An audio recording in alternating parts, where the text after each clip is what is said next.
Hello and welcome to this week's episode of Isle of the Damned.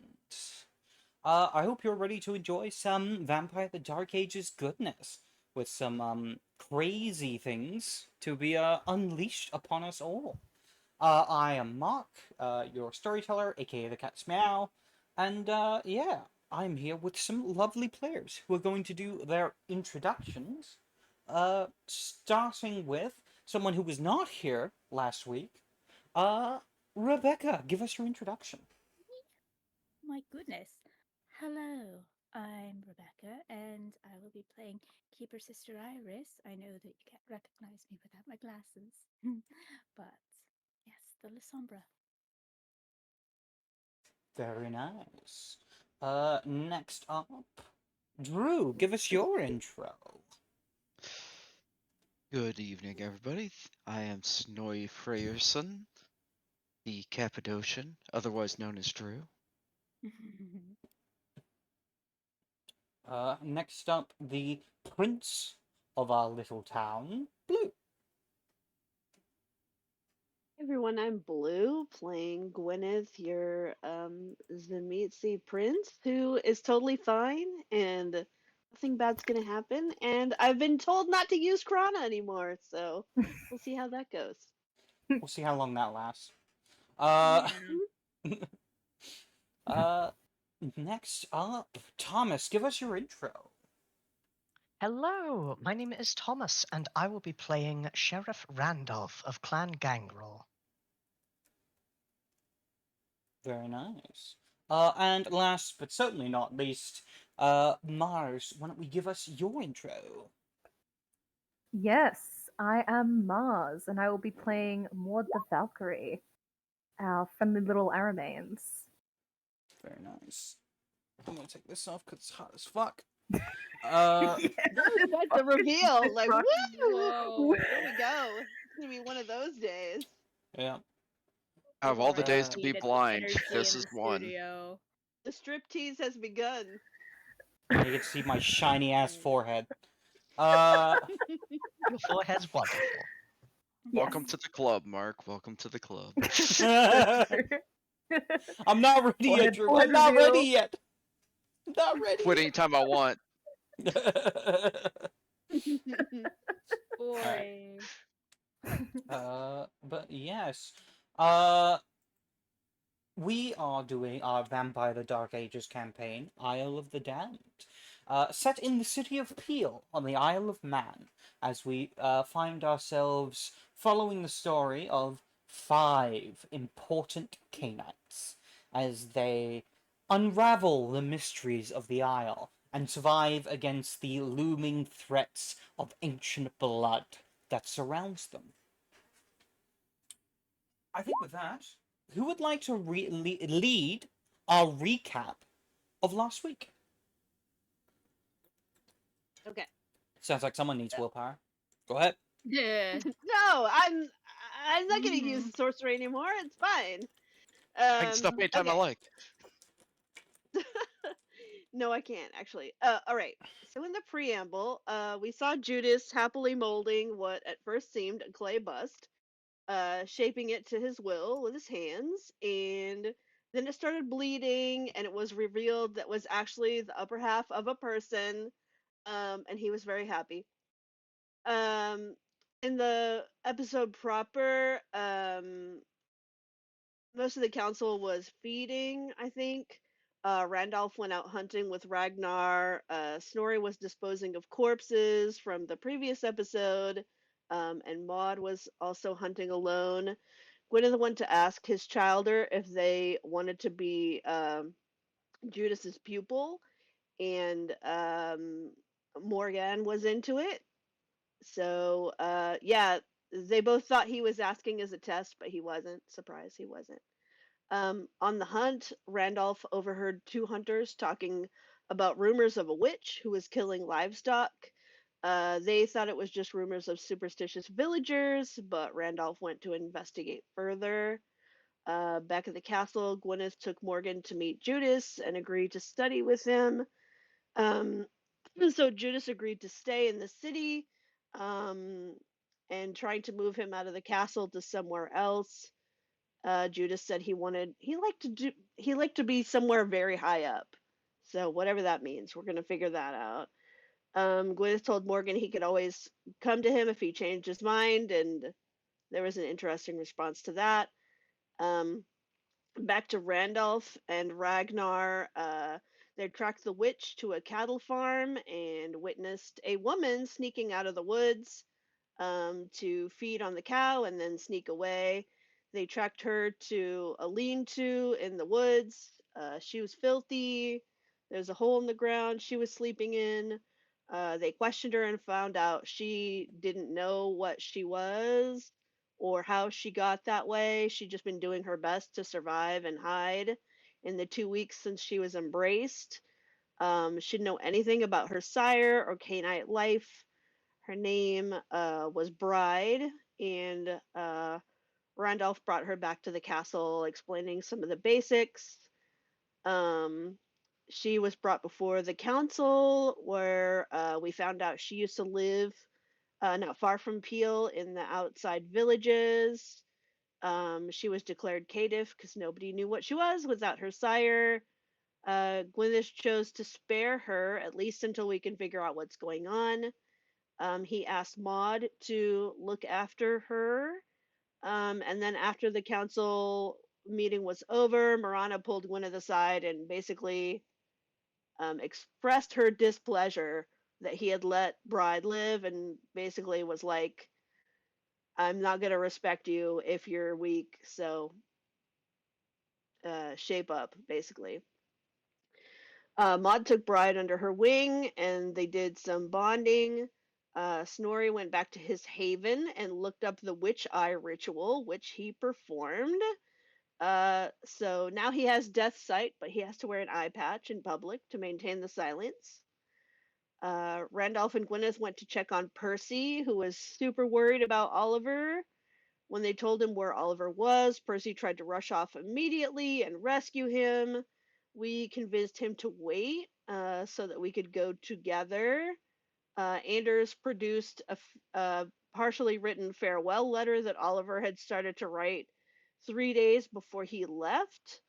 And basically, we all agreed that this was everything that happened was out of character for Oliver, so we were worried. Um, the next night, Snorri walked the castle to check out all the ghosts. He found the ghost of the white and questioned it. Basically, it said that it had been embraced by the old warrior or the boar, and then when it woke up, everything was overwhelming for it, and basically, it went mad. Um, Gwyneth sent Morgan off to study with Judas. Maud and Bride were having a discussion about Canaanite basics. Or Maud was like, "Ask me questions," and Bride was like, "Okay." It was very wholesome. Randolph went to Bride's village to ask questions about her disappearance. There were rumors that a serving wench disappeared from the local inn or tavern. The owner didn't think much of her disappearance. While investigating, Randolph ran into Limpy, who shared that Marana is pissed that Bride is still alive, but he thinks it'll blow over in time. And on the subject of who might have embraced Bride, Libby said he's known Nos who have done stealth embrace like that before. Some people see a pretty face and want to destroy it, I think was similar words that he said. At the council meeting later, Snorri shared the information he got from the Dog Lord's ghost and expressed concern that there's a dangerous gangrel still at large on the island, just siring indiscriminately. Mr. Marana said it's possible. You know, Father Collins was merciful a lot, and she didn't really agree with that a lot of the time. But she also said she couldn't remember a time there was a gangrel that sired without permission on the island. Gwyneth shared Sir Oliver's letter with the council, and Snorri looked at it, Snorri had a vision of Oliver crossing the sea to bend the knee to a greater power, but surprised that power is secretly a demon. And if Oliver does that, it will probably take him over and use him for its own purposes. Marana brought up the subject of Bride again. Pretty much the whole rest of the council was like, just let her live. Oswald was called in to analyze her blood to find out more about where she came from. He tasted it and said Gwyneth wouldn't like the answer to what her clan was, and we ended with the reveal that she is Zamithi. And there's your recap, ladies and gentlemen. Gentlemen, Nice. ladies. Take your extra point of temporary willpower. For now. And I think with that, we are going to begin with a slightly different scene to where we left off with. As we begin our preamble, we follow Iris where we last left her off. As she has made her way out of the castle after the issue dealing with the white, but noticing the shadows still seem off. They seem deeper than usual. She can see flickers of movement within the shadows, just out of the corner of her eye. She sees some of the shadows twist into unnatural looks and designs. One of a figure raising a knife high in the sky. Another of a claw reaching out to grab and rip her into the abyss. Others simply look to be like hawks and bats, fluttering about in the darkness. Before Iris can really focus as to what's going on, we find ourselves within Iris's haven. A dark room where we see a desk has been set up, and a small candle burns at its edge. And on the center of it is a large shard of obsidian glass. An obsidian mirror of sorts. Though, of course, as Iris looks into what would be a reflection in the mirror, there is nothing but dark shadows that seem to twist and coalesce. We see points where it looks as if the shadow is pressing against the back of the glass, as if trying to seep through it, out of the abyss and enter the world. Is at that point we hear the door behind her slam shut, and all other lights except for the candle next to her desk fall dark. We turn to see in the shadows a figure. We see shining white teeth in the darkness. A large grin. We watch as it begins to move forward. As it does, we see the candle light dim.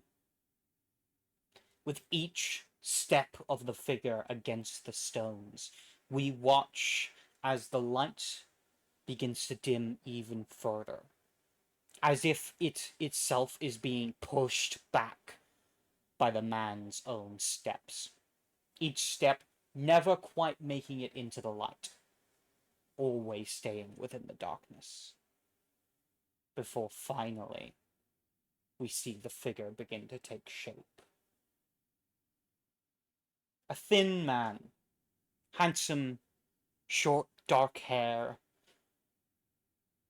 and where his eyes should be, two deep, dark pits into the abyss that is his soul. They are endless as they stare into Iris's, and her eyes stare back in return. It's been a while, child.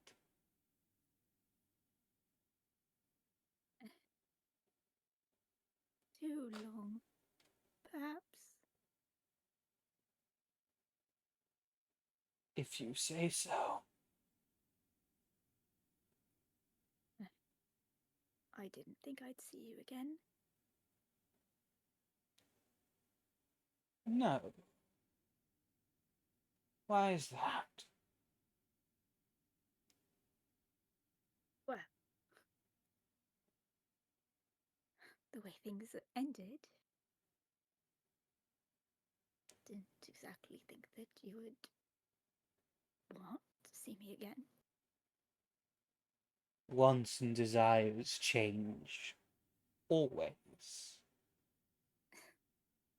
As in flux as knowledge itself.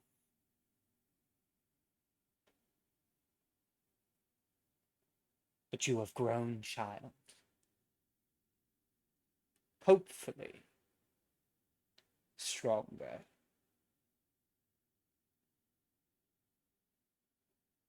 Yes.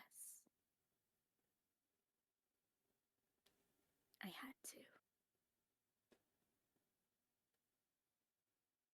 Good. Why are you here? For many reasons, personal and professional. I am here at the orders of Lady Blackwish, as I'm sure my brother has informed you. Had a feeling it would be you.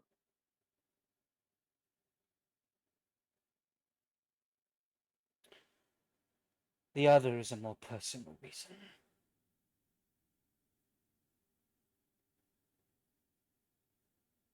And what, may I ask, is that? Why, my dear child? I want to help you.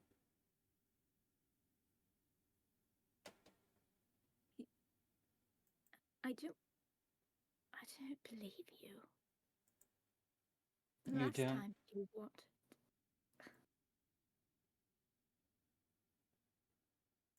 You left me. You left me. I was all alone. Just like I was the first time you found me. You Oh, dear child. You should know better than to think we're alone. You and I will never be alone. know what I mean. And you know what I mean. I'm here to help, child. Whether you want me to or not.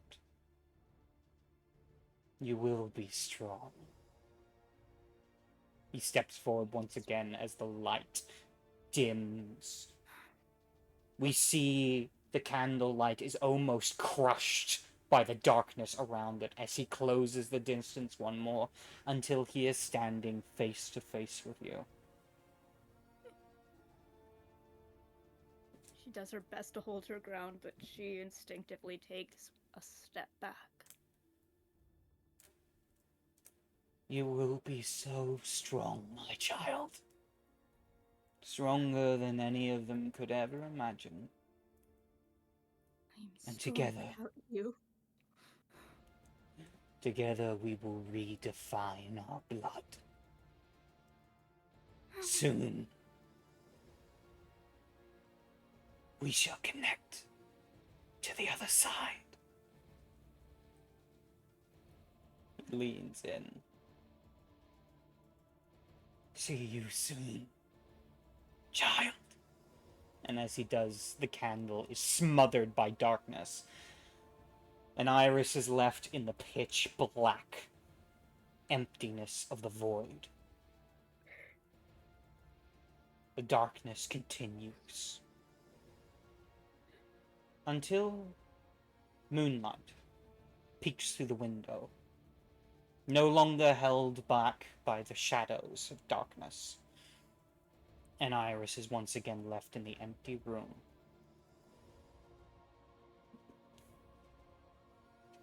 What is my shepherd I shall not want?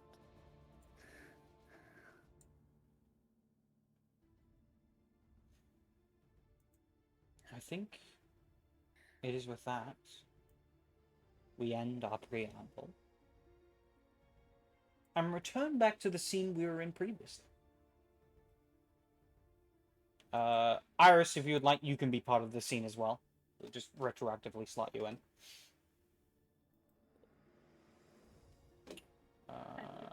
Um, yeah, so basically as soon as Oswald announces, can you guys all hear me okay? Yep. You had looks on your faces like you couldn't hear me. All right. Basically as soon as Oswald says her blood is the Nemesis, Gwyneth starts yelling. He grabs the vial out of Oswald's hand and is just like, "Out! Everyone out! No!" And like he's about to lose it. So yeah, he definitely Oswald better run. Yeah, Oswald turns Hey, around and let's go. fucking leaves.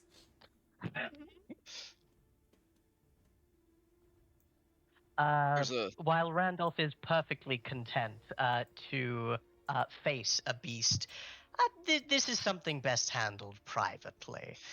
I believe he will gesture to the door for any other denizens and will stalk his way out. Arrived just in time to leave again, I suppose. there's a moment of misunderstanding and curiosity that spreads over Snorri's face before he simply turns on his heel, showing no facial expression, and starts dragging his foot behind him, moving very slowly out the door. Oh yeah, by the way, go ahead, self-control roll. Yeah. Randolph think- does not want to get turned into a potted plant. Good How do call. I do that again? How do I roll self-control? Under your dice, dice it's pad? right up at the Oh, top. I see it. What's the difficulty? This one will be difficulty 7. So I think Maud kind of gives Gwynedd like a very long look before she kind of leaves the room as well. She's not gonna she's not gonna fucking stay. He's just roaring. He's Alright. not having Uh, a great time. Gwynedd, you can feel the beast rising up within you. It wants death, it wants destruction, and more than anything else, it wants payback. Mm-hmm. I'm gonna need you to make another self-control roll. At this point, everyone has gone. So it is Okay. just you in the room. Randolph will be bodyguarding the door, both to make sure that no one goes in at an inappropriate time and nothing comes out at an inappropriate time. Alright, the rage within you is still there, but you are slowly starting to suppress it so that it doesn't take you over. But it's still burning. Another one. Till you Again? get yep, till you Wow. get 5 total of Yeah. successes. Which you do. Hey! You hold back that raging animal within, that desire for destruction, of thirst, of rage, of pride. And you hold it back enough that you begin to feel it fade, returning back to the usual hum the beast is constantly in the back of your mind. At this point, you hear a whisper in your ear. What's the matter, friends? Having a bad time?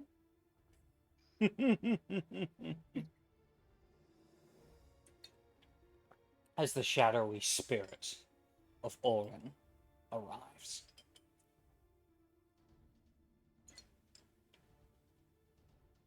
Suppose you find this amusing. I find a lot of things amusing. But I offered to take care of the That's true. problem before. If I recall correctly, You said did. no. It was almost a unanimous vote to say no, in fact. The offer still stands. Who is this other demon who's lured Sir Oliver away? I could answer the question for you. If you made an offer in return. Nothing is done for free. You should know that much, Gwyneth. What else do you want besides the sacrifice?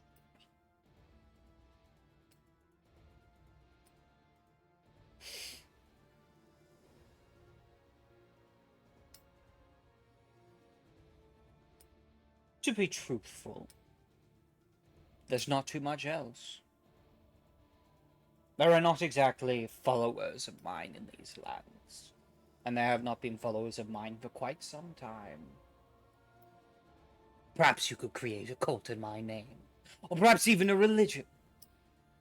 Become a head priest of a heretical convent. Or you can give me my simple sacrifice. Choice is yours. Well, you may get it at this rate, but not now. Ooh, aren't you a tease? My patience is not endless, Gwynedd. And you know I am not No, merciful. you've made that clear. Certainly not. I have other things to deal with right now besides you, so Very well. you're not going to help. Enjoy your charade. And when you finally realize that there is no other option, I'll be waiting.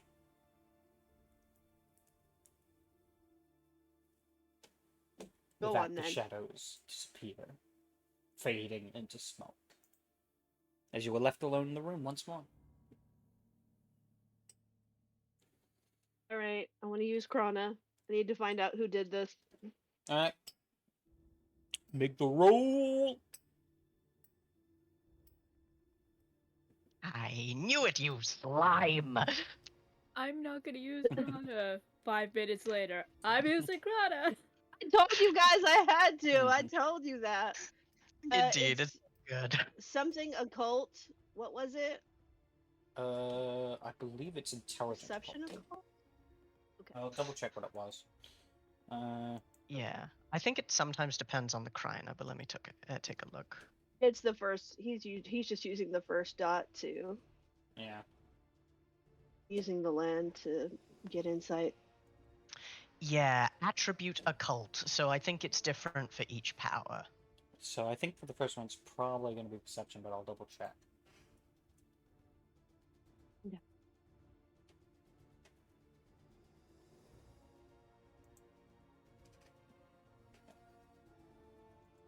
Karma. Thought it Red was. dragon. Thought it was perception. It is perception occult. All right, difficulty 7. 7. Yep. Okay. Right. So spending the willpower plus an extra one for at least one success. Fingers crossed. Not to Yeah. actually. But as the first dot, it What's that? might be 5. Unless it's different for this You one. think? It's different for this one. 7 then. This one is Because why because would I it? say so. Why would it be easy? Yeah, exactly. All right. So that's 4 successes. 4 successes. You focus upon the power within, unleashing your greater awareness of the area and the stories that run through it. What thoughts are you focusing on in your head first? Are you focusing on who the sire is, why this is happening, any other specific... He wants to know who the sire is first. Like Okay. So we have kind of from her perspective what happened. So he's just like zeroing in on that Mhm. scene, like trying to see the Yeah. other figure. You see, as you zoom in, two images side by side. One is the perspective of the woman as she's hanging up what looks to be clothing on a clothing line. And another is a picture of a rose, beautiful and shining. You watch as a shadowy figure creeps towards the woman. As it does, a figure in the shadows reaches forward towards the rose. As she is grabbed by this monster behind her, the rose is crushed in hand. You see the grip that grabs the rose is monstrous, dark, stone-like skin, sharp, uh, nails, almost like talons, that grip around it. As the woman is grabbed from behind, fangs tear into her throat, and the life is pulled from her, and blood is placed within her from the vicious monster. The monster itself almost defies description. It switches between classic creatures of Welsh mythology, but they're all horrifying in their description and their existence. Horrible looking monsters that have destroyed a beauty and made her one of them.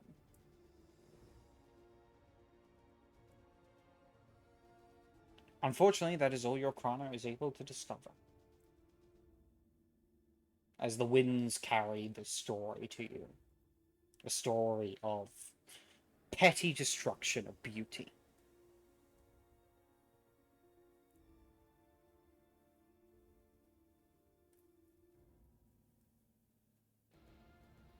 Hmm. But it's something Welsh, huh? Interesting. Might be.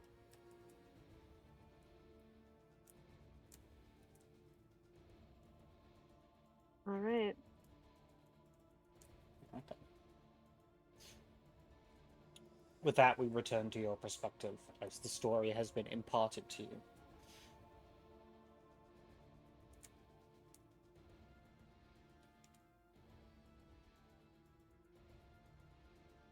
I think after he has a little bit to think, uh, Gwyneth will call for Randolph, but I want to give everyone else a chance to say what they're doing in the meantime. Alright. What's everyone else up to? As you've been sent out of the meeting chamber by the prince. So, um, what did I miss?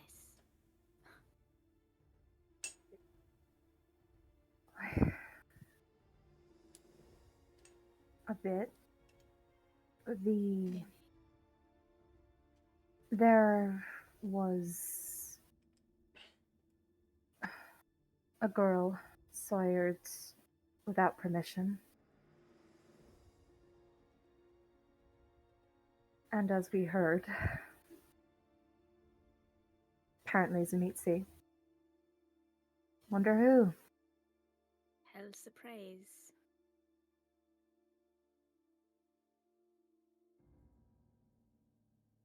Gwynedd put her in my care before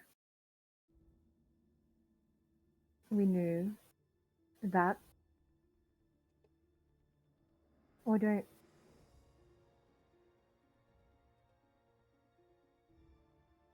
I think she deserves care, but I fear he had some ulterior motive in doing so.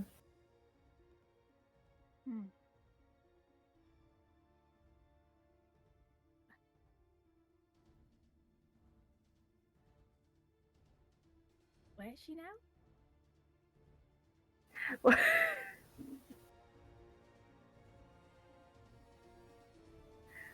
To be fair, I don't know that the character, because I think Mm-hmm. at the end of the last session we Iris was taking probably care of yeah in, Iris was Most taking of you, care of her. right? Yeah, We'll say she's in your room where you my stay in the room castle. short. Yeah, cool. Good to I forgot about that. know. No, that's fine. No worries. I just remembered it right now. Yeah, So where is she? I thought she was with you. yeah. Where- Yeah, she was the. Fuck, she's loose. I'll send out a rat. Yep. Well, I guess she's gone. This cat Like, keeps It's gonna be us, what's you her know. face all over again. Mm-hmm. Fucking hell. Yeah, like, well, I guess I have to kill her. Well, I think she's. Well, she should be in my room. I should go retrieve her then. Well, I think that would be a good idea. We need to keep an eye on her. Definitely. Maud would Mm-hmm. kind of like lead Iris towards where her room is to kind of check on Bride. Make sure she's not mysteriously dead on the floor. Makes sense. Meanwhile, what is Snorri up to? Snorri would have gone back to his haven. How, with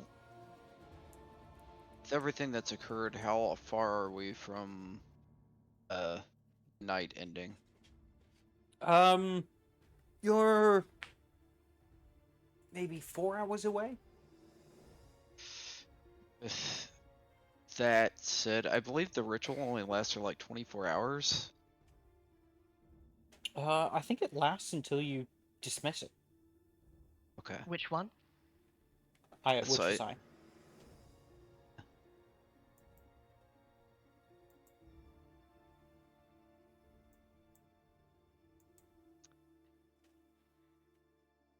I'll look for confirmation.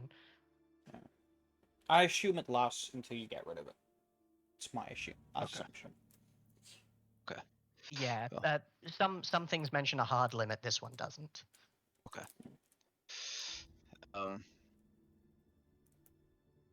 However, with the announcement that they were be, I think you'd keep it. So at that point, I'll say I still think specifically in this case, I think the eye is gonna last until it rots. So you've got some time. right. Because it's an actual eye. It's not an immortal eye. Yeah. I think with that said, though, considering their planning roughly from what he gathered to last he heard me heading out towards Douglas and also be out in the woods, he's not entirely certain how long that will take. And so he's going to take his eye back because he doesn't want to be without an eyeball. Yeah. So I think we just get like a scene from the back as her hand comes up. We just see like a popping noise. As Right. the fake the undead eye is discarded, and you take your actual eye and just pop it back in, Yep. and then it heals back into place. Then I think we would turn towards Ingrid.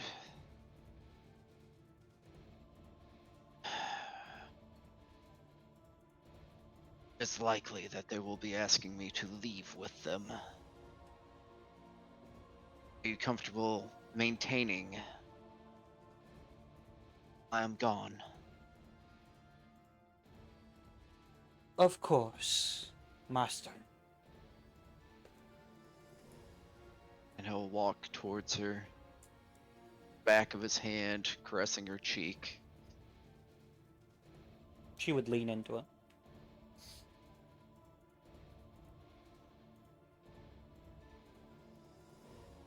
You have much to do. get things as they should be.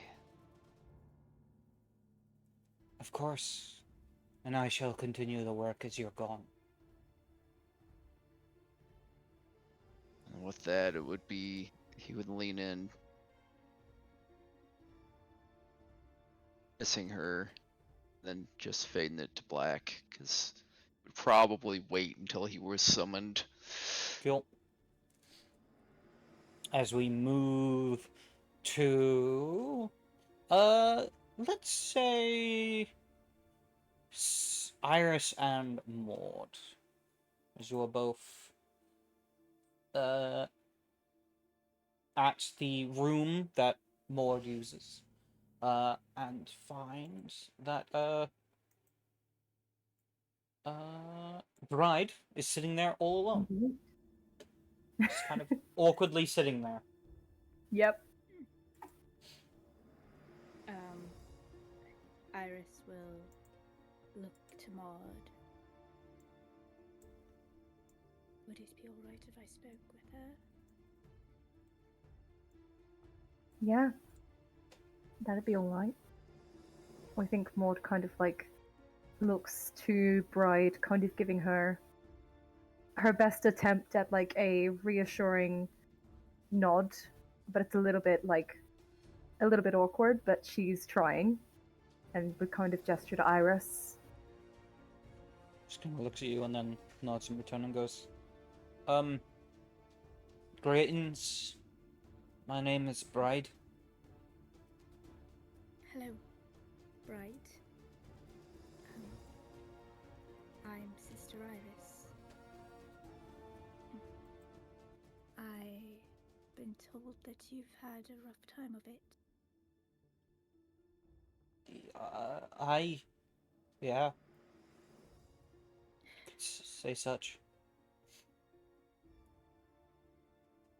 Well, I suppose we're here to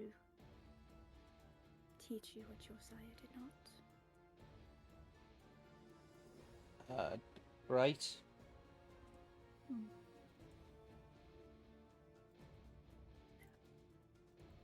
Keep close to us. We'll take care of you. Okay. But do you behave yourself all right?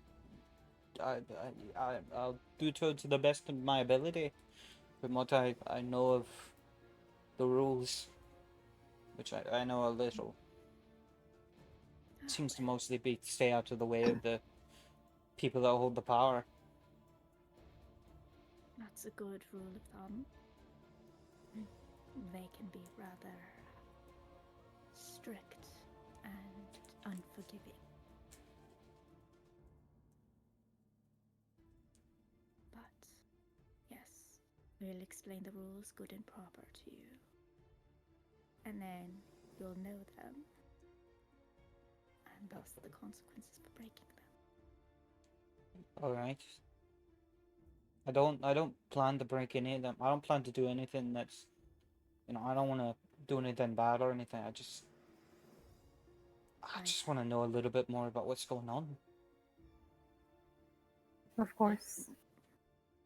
I didn't want to do anything bad either when I was first turned. If your sire shows up, it might be difficult to resist. But you have to do your best. Can you promise me to try and do your best? Yes, of course. Aye. All right. How will I know when if it's my sire? Iris kind of straightens her back. You'll know. You'll feel it. When you're turned, it creates this bond that is extremely difficult to break. I've tried. see. Okay. I'll keep an eye And out if then. that happens, let us know if you feel it. Of course. Good girl. Shall we bring her with? Or keep her away?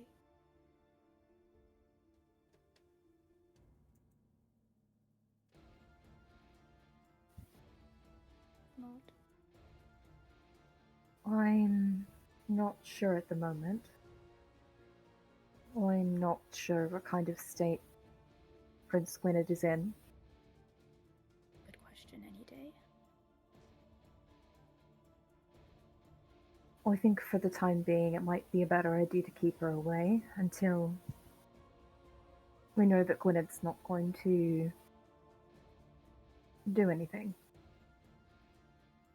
They should be fine. Well, on a lighter note, have you ever tried needlepoint?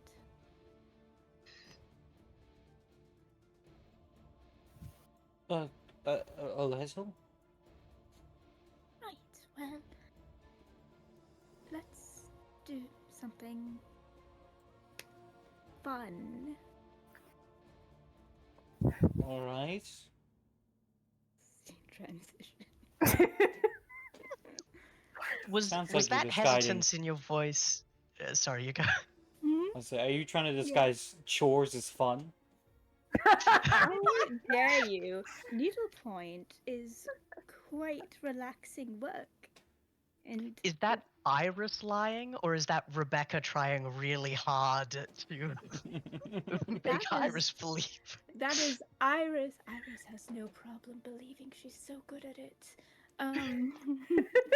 But no, that's Iris being a little bit hesitant of like, I want to distract both us and her from all this craziness going on, and all I have on me at this moment is crafting supplies and a Bible, probably. So, I could absolutely. Let's read possibly from the try. good book. Have, Let's... have you read about our Lord and Savior? I have to be somewhere else. Let's turn to the chapter on Judas, shall we? Let's talk about the betrayal of Judas. A sack of silver. Anyway. Because of inflation, it was a lot of money back then.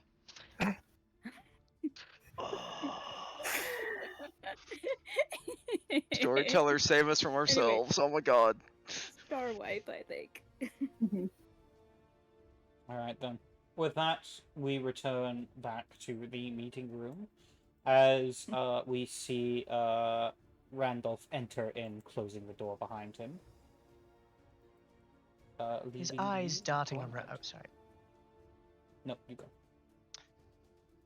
His eyes darting around, notes almost pleasantly that nothing that wasn't broken before is broken now, and he turns his eyes to the prince.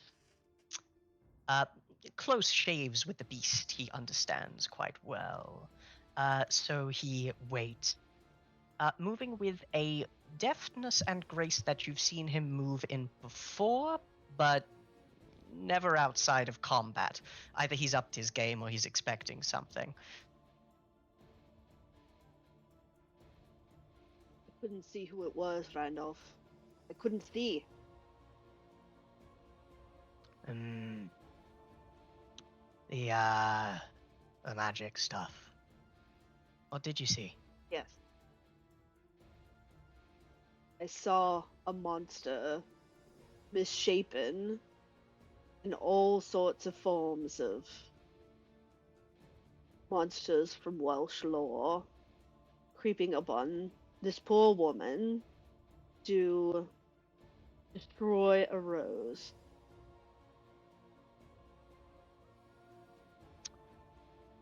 All right. Destruction of something beautiful, either incidental or purposeful. I'll say this much. Metaphor or no, it's a good way to lock down some facts. But other than that, there are 3, maybe 4 possibilities. The first is that it's Judas, done for some unknowable reason. I do not expect it's him, but I wouldn't be surprised if it were. The second is that it's one of your childer, the only other Tsamis we know to be on the island. The third is that there is another Tsamis on the island, something I find unlikely. The closest other of your blood that I know of is your grandsire over in Wales, and I don't believe they'd be making an appearance. I don't know that others would be coming here unnoticed either. At this point, The there is a fourth is, of knock at the course, door. oh, yeah. Oh, he As looks you to the Who is prince. it? the door opens to reveal Oswald, who peeks his head through. Welcome My back. apologies, my lord. I had noticed that Randolph was no longer at the door, so I assumed you had composed yourself. What information do you have? I have information that is delicate and in some aspects a little unusual. I have confirmed. Come in. He steps in, bowing as he does. The door closes behind him, and a figure looms. I can confirm that it is indeed the blood of the Zemitzi. However, there are some inconsistencies. A generation is lower than I would expect. Unusually low. But there are some gaps in what I can learn from but a single drop of blood. If I can have more to continue experimenting and to find the right ritual in my book, I could find out much more information about the sire of the woman.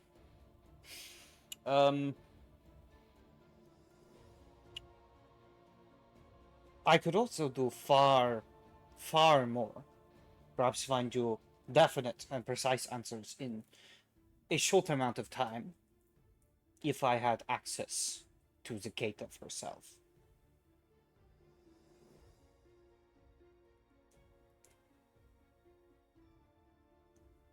I think Gwyneth looks over at Randolph and there's like a silent exchange of looks.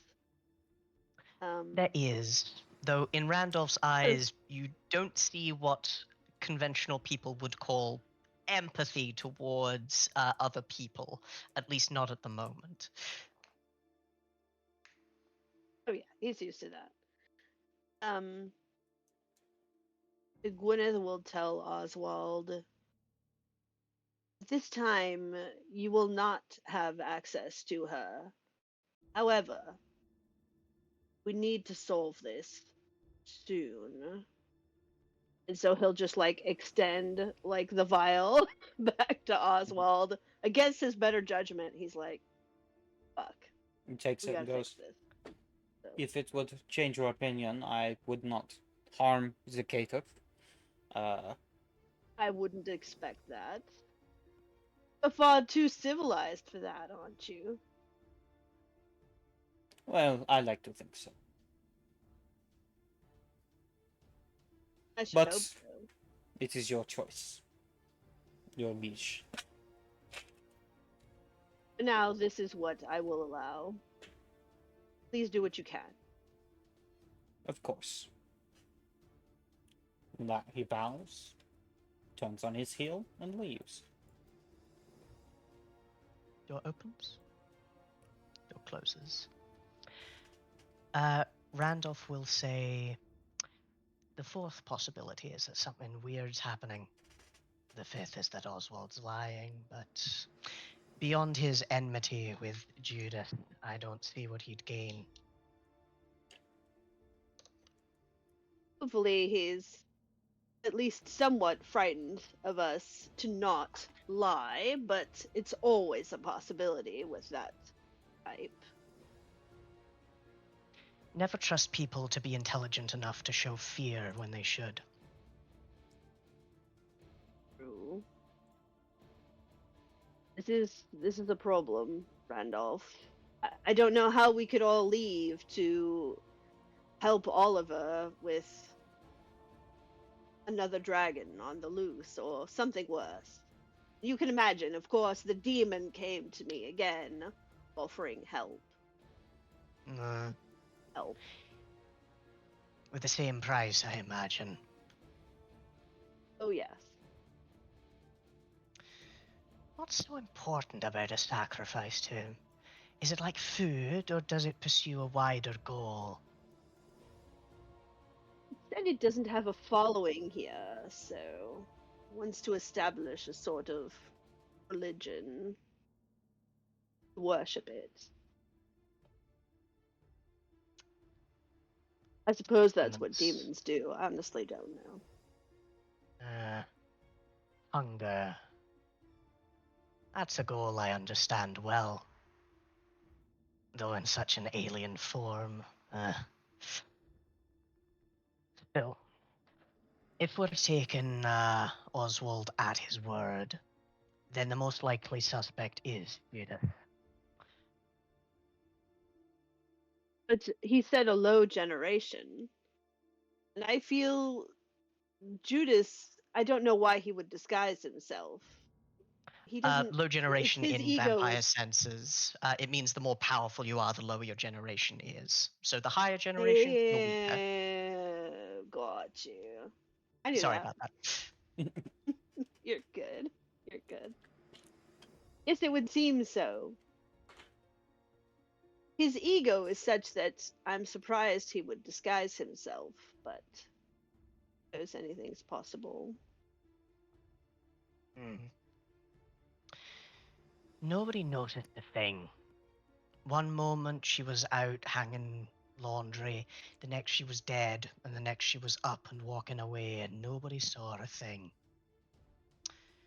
It's subtlety, endemic to perhaps some kindred, but not everyone. Still, something to be definitely investigated, and not one I believe that can be easily asked about. But you have an opportunity now. What do you mean? With a low generation Simis, I'm unsure of the potency of Judas's or the mystery sire, alleged sire, is. But if we've got a powerful and young Cainite on our payroll, it means that with a short investment of time, maybe a decade, maybe 20, they could become very, very useful in one way or another. They will, of course, need the training of one of their blood, but perhaps I'm looking too far too quickly. The more immediate problem is to find out who did it and punish them severely. Yes, and if there is someone of my blood this powerful doing this, and it's not Judas, That's even worse. I don't think we can. I don't exactly. I don't think we can all leave. Is what I'm saying. With that being said, though I'm not exactly the man's biggest fan, far from it,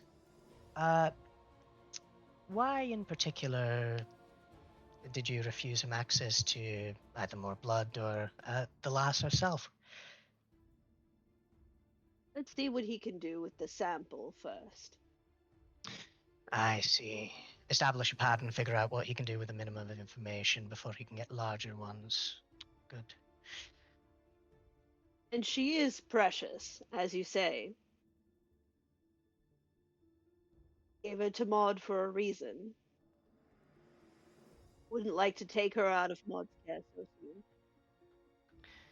I was wondering. I thought you'd be inclined to change that now that you knew that she was of your blood. After all, they make the best teachers. The blood has power in it. Yes, I shall have to talk with Maud first. Mm. In the meantime, it We have seems more event pressing issues. that we do. It seems that every time we get a handle on one thing, two things pop up. With that in mind, is there any specific duty you'd want me on, or shall I continue my patrols? I have birds and beasts of the land searching for old battlefields, but though it's a small island, there's a lot of ground to cover. And it's been a long time. Right now, I think our two main concerns are finding out who did this and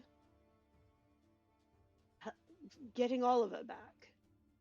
And so I think we shall have to split duties at this point. Mm. Who do you recommend should go and who should stay? I think I shall have to stay, but I will hear your opinion as well. For the people who go, I'll recommend the ones who are, let's say, good with people and the occult both. For Sister Iris, obviously. She'll be able to figure out if there's anything hinky going on, and with her connection to the church, she'll be able to go into places that other people won't. Either Maud or myself as muscle and backup. Not sure what Story is really good at speaking to the dead, it seems, which is a remarkable resource that I'm not surprised Father Collins made use of. I'm not sure whether he'll find more use there or here. I'm thinking there, though. If there's a cult, I, they've killed people. I think so too. I think between him and Sister Iris, they can cover the occult side of things there. And either Maud or myself are, shall we say, more physical backup. That said, if it's travel involved, they'll need a guide, and that's my specialty. It is, but if there's someone here in Peel who needs punishing, I would rather have the sheriff stay behind. Is my personal inclination, but you may think it over and perhaps talk to Maud before making a final decision. Aye. Thank you, my prince. Maud has esoteric abilities, and in a straight-up fight, she'd probably win. I would like a decision before we rest for today. I was hoping we could leave before dawn in a carriage, but not sure that's going to happen now. Aye. Take care of our lair first before anything else crawls in. I'll do some asking around, see if anyone's noticed anything odd.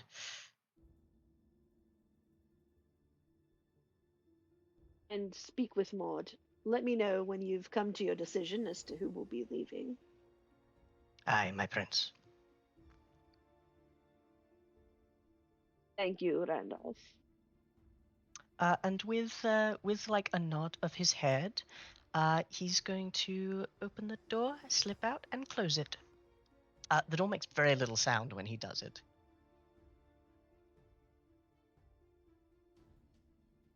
All right then. With that, are there any other scenes people would like to do before the night is over? I want to talk to Maud. All right then. Cool. I don't need a scene, but I do want to drop an extra 2 blood to my ghoul just for reasons. Easy enough. All right. Maud and Mhm. Randolph. Where would Randolph attempt to find Maud? Probably her room. And if not there, then either the training yards or her place outside the city in the farm. In that case, you would find Maud with Iris and Bride, where Iris is currently practicing some uh, needle thread work, uh, and Bride is just kind of going along with it, and you can kind of tell she's not really into it. And She's see, fumbling with a little. and then with that, it's a bird. Oh, it's pretty good. Oh, Randall. Hello. Randolph. Hmm. My experience in the crafty side of the world mostly involved leatherworking and tanning. This smells much better. That's useful in its own right.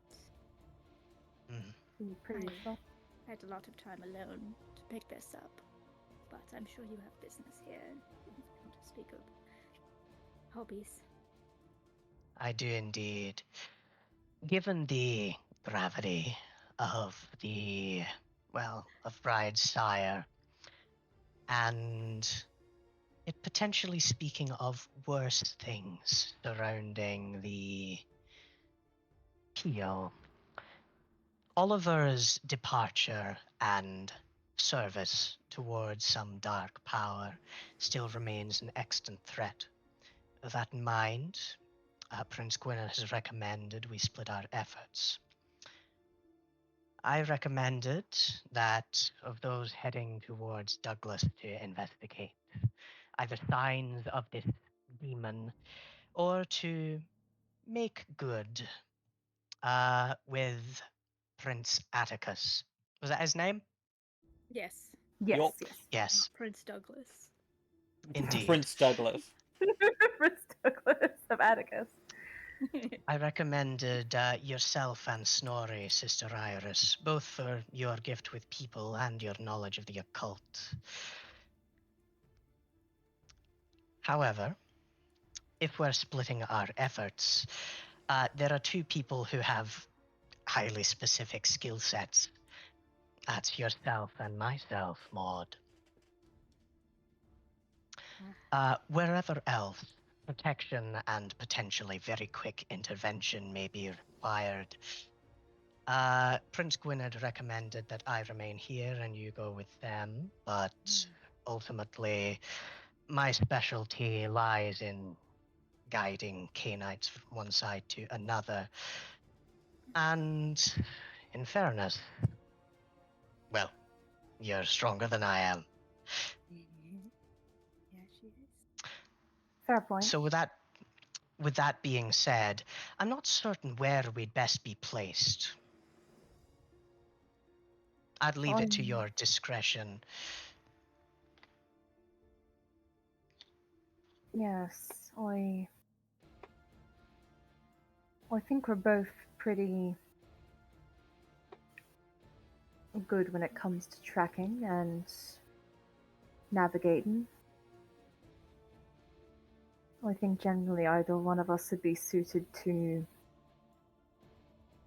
going along, but I don't particularly see a reason for me to stay behind. I don't have the same position you do. I just have a technical title that doesn't even do anything. It's the case with a lot of titles. Fair. If I might Uh, offer some potential advice, blood for thought, as it were. Well, it's food in a way. Anyway, sorry. Bride has been put into Maud's care. Are we wanting to bring, and apologies, you are free to put your thoughts forward as well. I don't mean to speak as if you're not here, say to Bride, but if the sire is to be looking for her, do we want them to remain here or with us? That was one thing I was going to bring up. The only thing, responsibility, truly, at the moment, is your ward. And he nods towards Bride. But ultimately, she can be remanded into anyone's care so long as they know what they're doing. But it is a duty nonetheless.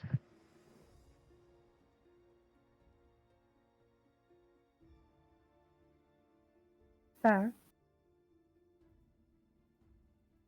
Gwynedd doesn't want to take care of her.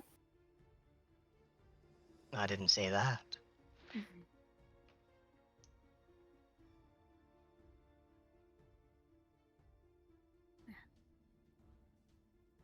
There is merit for either of you to be our escorts.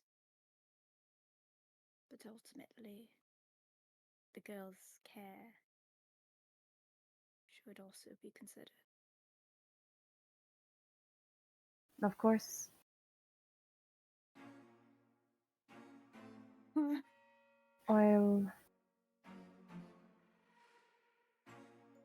guess I'll stay behind here with her. All right. If there's a coup, you'll mostly be fine. Just listen to Sister Morana. If Sister Morana's on the coup, you gotta kill her first. Well, Sister Morana is quite intelligent and powerful. Yeah, that's why you gotta get her first. I don't think it'll be a problem, though. That should be fine. I might see if I could take her to the farm. Is that a euphemism? No, the farm that I Oh, live on. right, of course. Thought it was like we had a dog once and anyway, I'm really good with people. That's why I'm going to Douglas. Most of the rats and birds within the city are trained to my specifications, but they'll likely answer to you as well. They're fickle creatures. If that's the final word on it, I'll go tell the prince and then get to searching. Be good for Ragnar to stretch his legs as well. Yes. Maybe he'll let me pet him this time. The last time he was getting strangled by your tentacles. Look, I'll apologize. It's okay. He respects strength. With that being said, it's been a pleasure. See you later. Of course. And Alright then. I think in the meantime, Gwyneth will actually go speak with his childer. Alright, If which Morgan's one? with, probably Huetin, if Morgan is with Judas right now. Yeah, Morgan is busy. Doing classes. At a And small now, desk my taking child. notes. What do you call this? A person? No. This is clay for you to shape. Alright. You find Lehuen. Free to talk to him. Yes, my lord? What is it? We have a problem. A new one. There may be another old dragon about. There's Oh. a young woman who was recently embraced and left fend for herself. It seems she's one of us.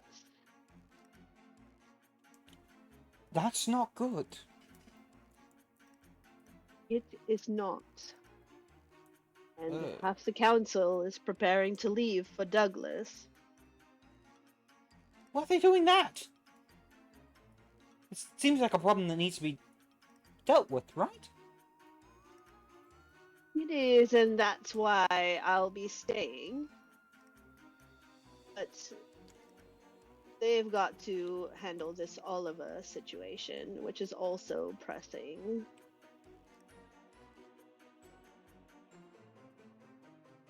At any rate, I wanted to let you know. I think we all need to be on our guard now, and I will be introducing this young woman to you soon. She will need to be taught. She will need to learn our ways. Oh. Right. Of course, my love. I thought you might be referring to a... Never mind.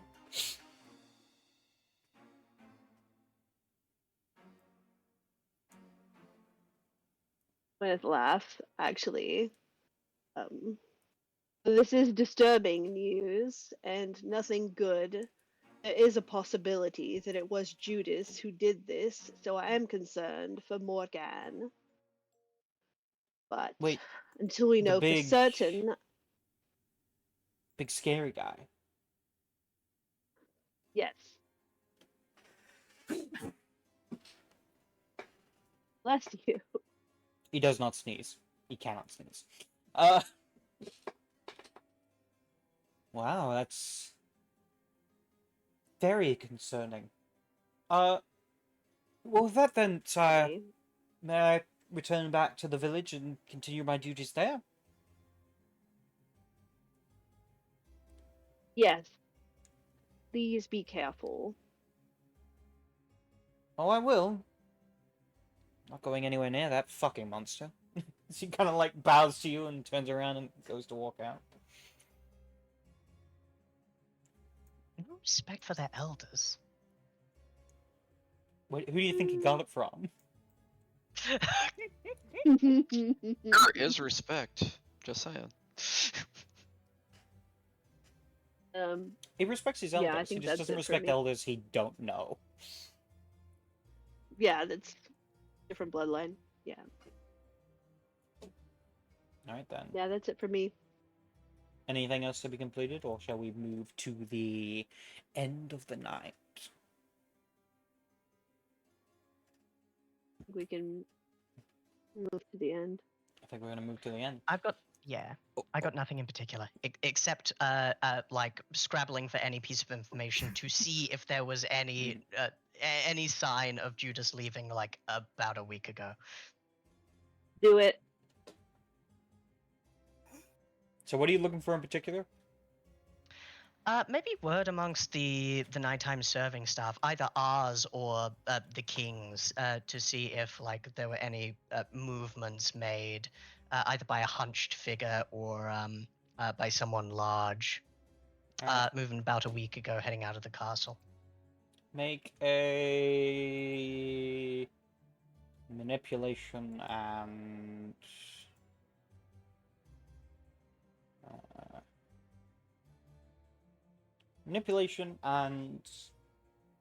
either expression or intimidation. Alrighty. Don't botch. I did botch, in fact. Oh no. Yeah. So here's Is the it thing. Tell me what you know. Thomas. Out of curiosity, do you use expression or intimidation for that one? That was expression. Okay.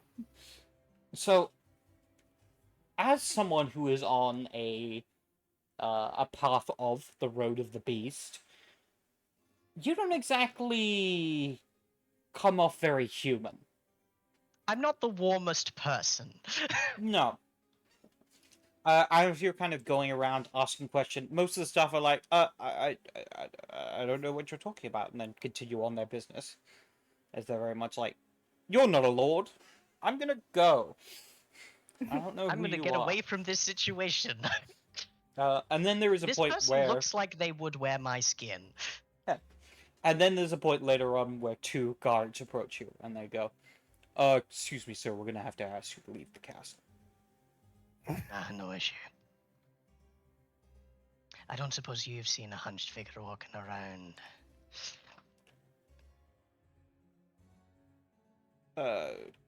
They kind of look to each other, then look to you. As they look in uncertainty, he waves a hand and stalks past them. They do follow you out, making sure you actually leave. Indeed. This is why he prefers animals. They're much more reasonable. Exactly. Also, whenever they get the guards, it's just a slightly bigger rabbit. Pretty much. Yeah, they're not really a threat to you. Indeed. Alright. With that, you all return to your respective havens and ready yourselves for the day sleep. At which point, we see the sun rise over the horizon, growing above before sinking into the distance. Meanwhile, Gwynedd, make me a nightmare roll. Nightmare, nightmare, nightmare. You know, I would love to. Very nice. Success. So yeah, you experience the nightmares, but you're not off-put by them tonight. As you all awaken, I'm a pro at nightmares. exactly, you've gotten used to it now. I don't struggle with insomnia. I'm actually quite good at it. You will spend a point of blood to awaken for the night. Half blood, baby. Ooh, good to know.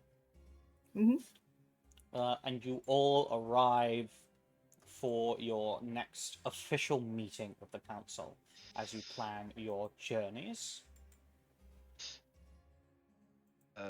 Snorri would like to top off with Herd before is summoned. Easy enough. Yeah, I would like to use Herd as well before the council meeting. I'm still riding high on Percy. Nice. Has it been? That could mean so many things, and I love it. Has it been about a week since the last Elysium in Douglas? I don't believe. I think it's only been a couple days. Okay. I thought you said last time had been a week. Since Douglas, I think not since. Yeah. Since the Douglas. Oh, since Douglas Elysium, right? Yeah. Since Douglas Elysium, not the Oh, yeah. the most recent Elysium. Correct. Yep. And it's been a week since then? Yeah, since the Douglas Elysium. Hell Yeah. yes. Alright. Then my herd replenish. Yay. And I will take a couple points. Very nice. Amir is here. Sister Marana is here. Of course, not New York here. Oswald has also arrived. With what looks to be a bunch of bound notes.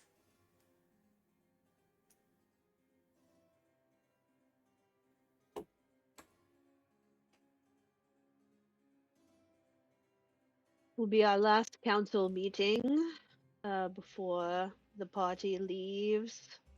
Go to Douglas and investigate what's become of Sir Oliver. We have discovered that there is an old firing without permission in the villages surrounding Peel. And it is a primary concern to me, as I'm sure it is to all of you. Oswald has been doing research to see if he can find more about the identity of this Cainite. Oswald. Kind of steps forward, takes the bandage from his hands, opens them up. From what I was able to discover with the blood I have been provided, it is indeed the blood of a Zamitzi. However, there is something strange with it. Think of it as imagine the bloodlines of our kind as chains, connecting one to another, to another, to another further down. My ritual allows me to view the chain, to see up and down it. Her chain is broken.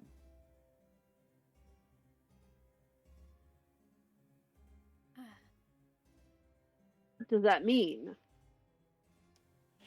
It means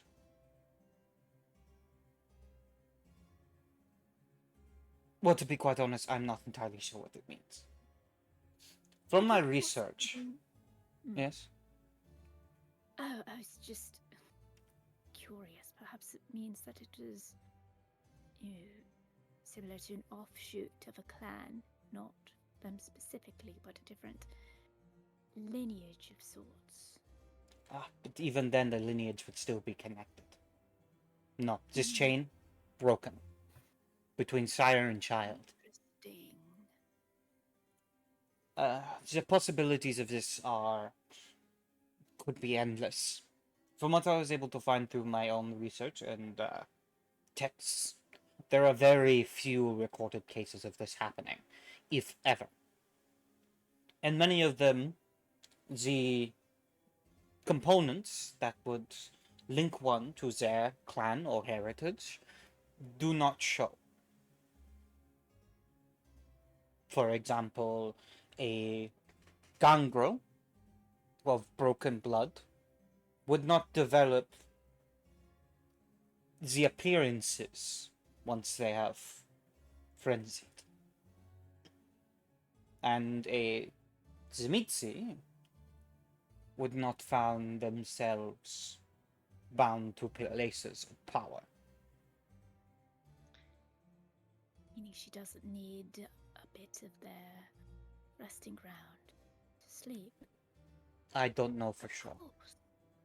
Well, we should have seen that. It's been a night and she was able to She rest was. properly. Again, these things can take time. None of the curses, I think they're sometimes called, are instantaneous. Some are quick, some are slow. But generally, they tend to appear, at least among the regular blood. Could it perhaps be some sort of, I don't know, mixture? So it's not fully one blood. I'm sorry that I'm going to interrupt this. Hmm. Actually, no, I'm not. Can I see your research, please?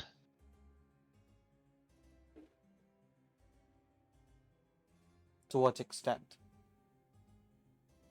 You can come with me if you wish.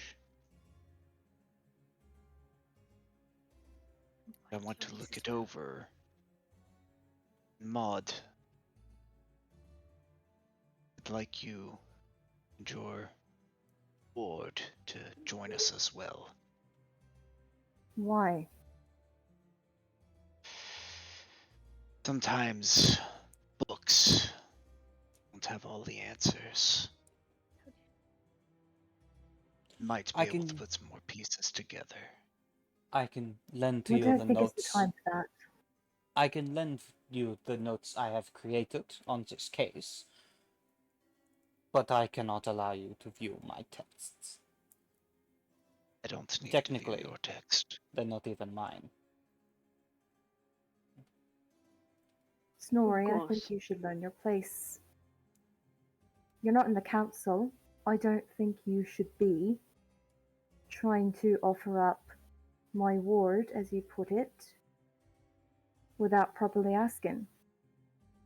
I think you mistake me. I wasn't offering your ward. I was hoping to get a reading off of them to help your situation. However, since I am not of this council, I had been included on these meetings. We used to have these about once a year, maybe once a decade. Not every day.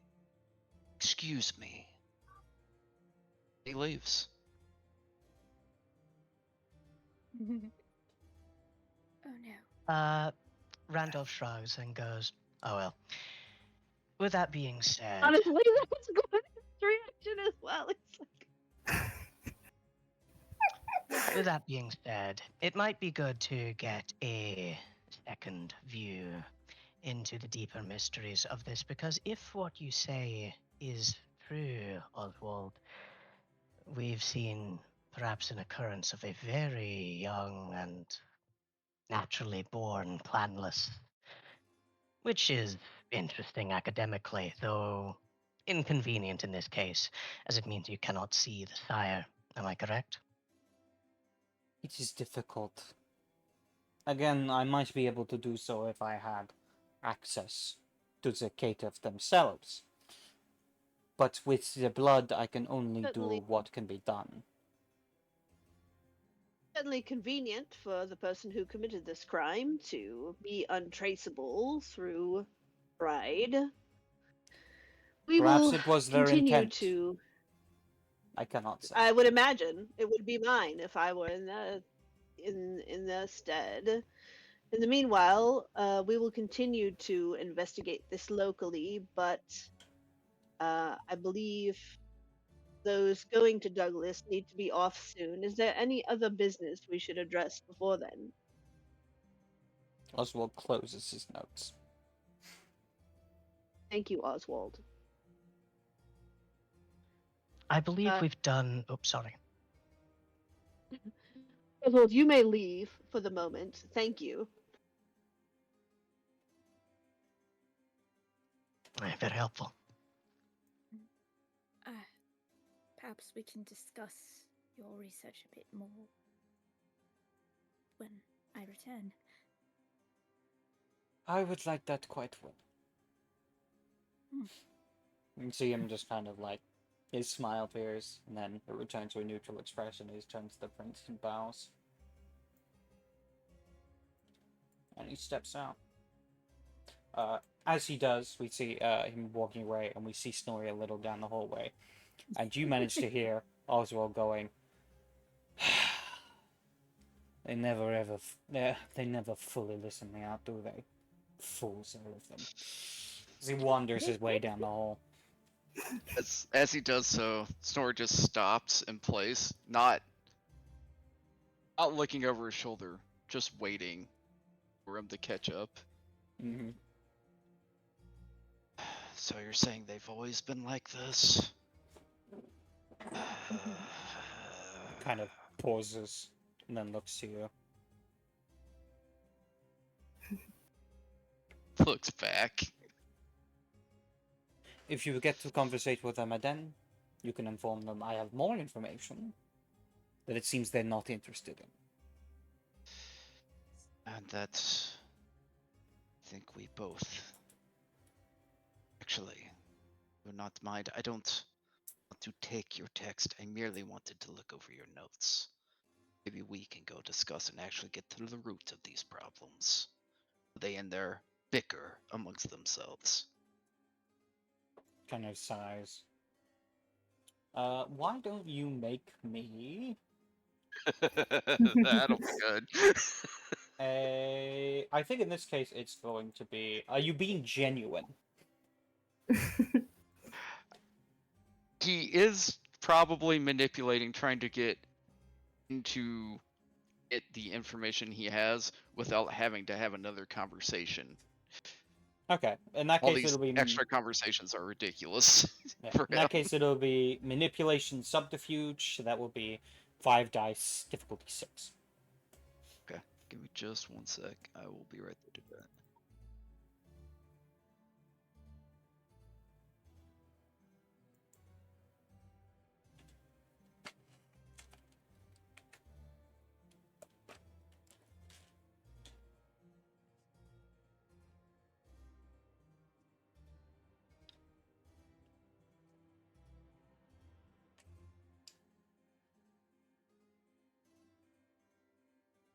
If it were me, I would have vivisected Bride, probably.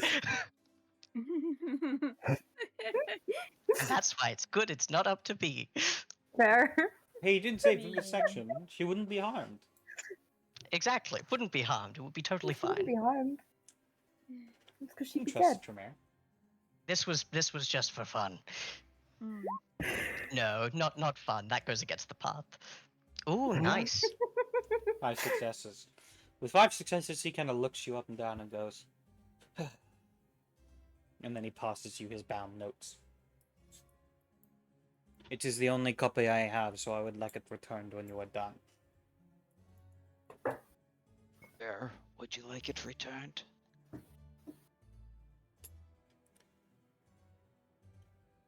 There is a building, and he gives you an address.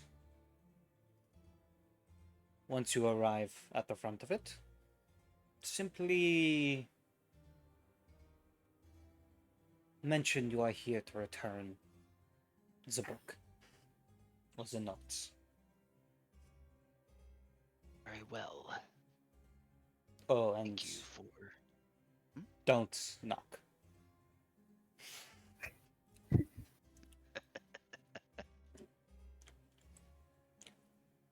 Understood. That he nods you and goes, I hope you will be more amenable. Was I not? He blinks. I meant more in comparison to the others. As he turns and begins to walk off. There's a respecting nod and understanding as he, probably goes out the same door, but turns like direct opposite direction. Yep. With that, we return back to the meeting.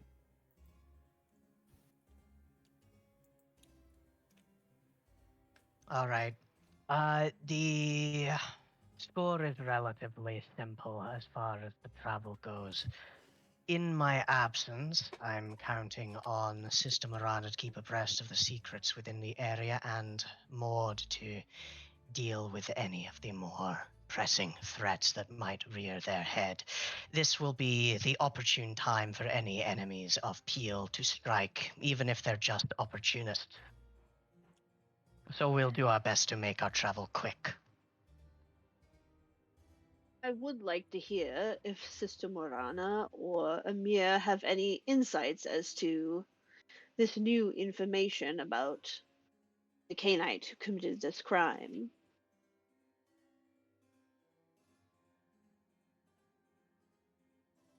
Just Murata looks to Amir, and Amir simply looks around, almost surprised to be asked. As I said, if it is someone you wish to see removed, once we find the identity, I am willing to offer my services. As in that, I cannot act on information that is not a real lead. That's what I think as well. And have either of you ever heard of chain being broken, as Oswald spoke of? I do think he was telling the truth. I've heard of people that have broken blood bonds before, but not quite the breaking of one's connection to child and sire. It kind of sounds a bit far-fetched, in my opinion. With that, Sister Marana. Certainly intriguing. Sister Marana would speak up and say, I would not discount the Tremere, but nor would I believe him wholeheartedly. I've heard tales of what they call natural caitiff. Those who do not find legacy among the clans as a whole.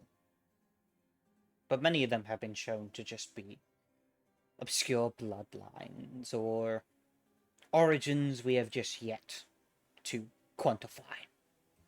And there are many stories and legends about what that means. Aye. If what Oswald is saying is true, and I am inclined to believe him in this, for it's an odd thing to lie about. If this is a natural-born caitiff, it's either a natural mutation of the blood, which is something a decidedly lucky break for the assailant to have, or it's something induced. If it is induced, we're dealing with a scientist of the blood or someone with a more occult specialty. What this means, I can't say yet, but it may allow one to narrow the search. If the blood registers as Simis, but the chain is broken from sire to child, there are few suspects on the Isle and a narrow area to search. If it's someone else, then they are a true master of manipulating blood. There's certainly the possibility that they are trying to, for some reason or another, make it look like Atsumis. And, well, with the iconography present, the moment, perhaps someone trying to make it look like a very particular line.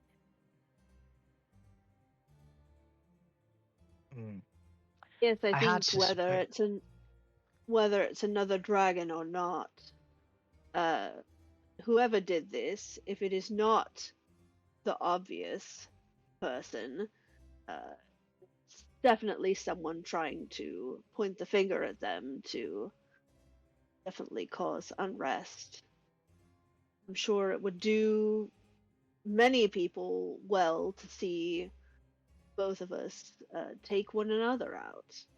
Came to it. Why I would like to proceed with caution until we know for certain. Quite so. Perhaps it was something that was, again, meant by Douglas to find. As there was strife with Sir Oliver and the Keeper of Douglas, could have been something meant to drive a wedge further between us. We have yet to hear back from them, though it's not been long. I believe it's been a night, perhaps two. It would take a while for the message to get across. Appears these Indeed. days. Certainly would. Well, if there's nothing else, then I would like those of you who are leaving to prepare and go as soon as possible. Suddenly, the Hmm. room Retrieved darkens. Oh no, he's here. As shadows here? coalesce and move Who's here? around. As you see a figure begin to form from the shadows.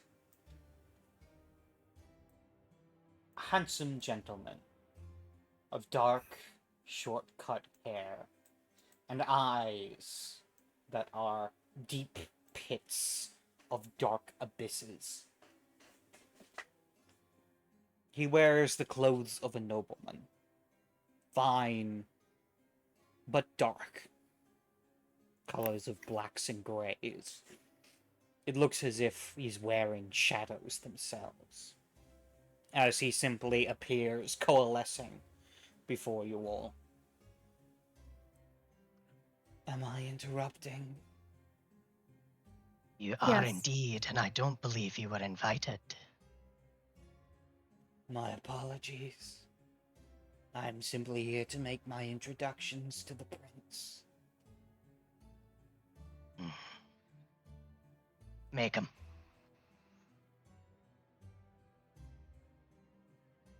Your lordship, I am Lord Elijah Cartwright, and I have been sent here by Lady Blackwish.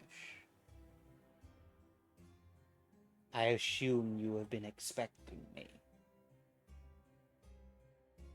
Yes, we have been. Thank you for the introduction. We shall see to your rooms soon, if you will excuse us while we conclude our council business. Oh, it is no issue, for I can simply use my old manner here. Rooms are not necessary. It is a Yeah. pleasure to meet all of you. As his eyes scan the room before falling on you, Iris.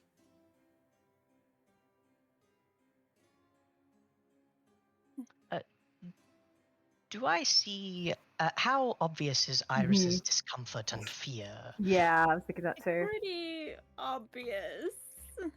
I don't think she This man can goes- yeah. properly hide it, even if she wanted to. Mm-hmm. This man goes on a secret live. With that, he looks to you all before nodding to you once more. Before he just sinks down into the shadows below him, disappearing from sight. The shadows are thick for a moment before they seem to lessen and return back to normal. Well, someone has a flair for the dramatic. Hmm. Don't underestimate him, Gwyneth. Who is I he? certainly wouldn't. He's my sire. Hmm. Owen. Are you all right? Let's just say there's a reason that I'm rather interested in the research of how one could potentially break the bonds between sire and child. Right.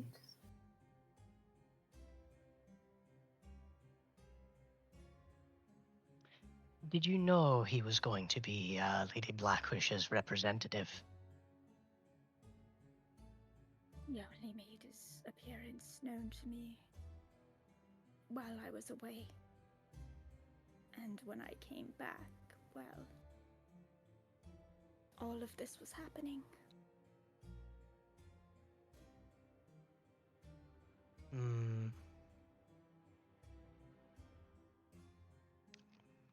What can you tell me about him?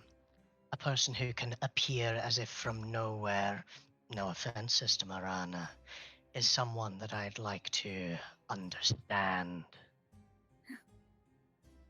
I don't know that there really is understanding him. I thought I knew him. And then I didn't. He's cunning, and he can be very, very charming. If he wants to be. He knows everything that you'll want. Everything that you want to hear. When he's around you, you need to remember your convictions and stick to them because he will test them. Just be on your guard. Don't listen to him. Perhaps it's for the Are you best going to then that be- you're. Oh, yep.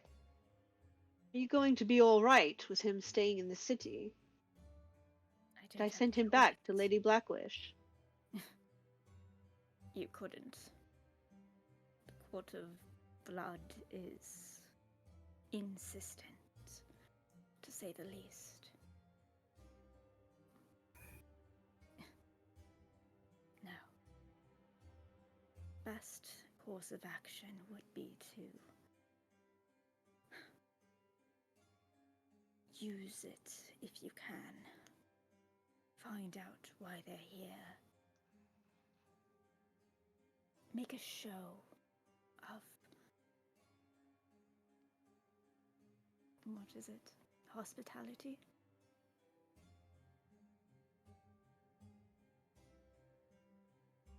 Find out what they want. Don't give it to them. I don't plan to, but if he makes you feel this uncomfortable, please let me know. If you've had enough, Sister Iris. I shouldn't let him affect me. It's just when he's around, I feel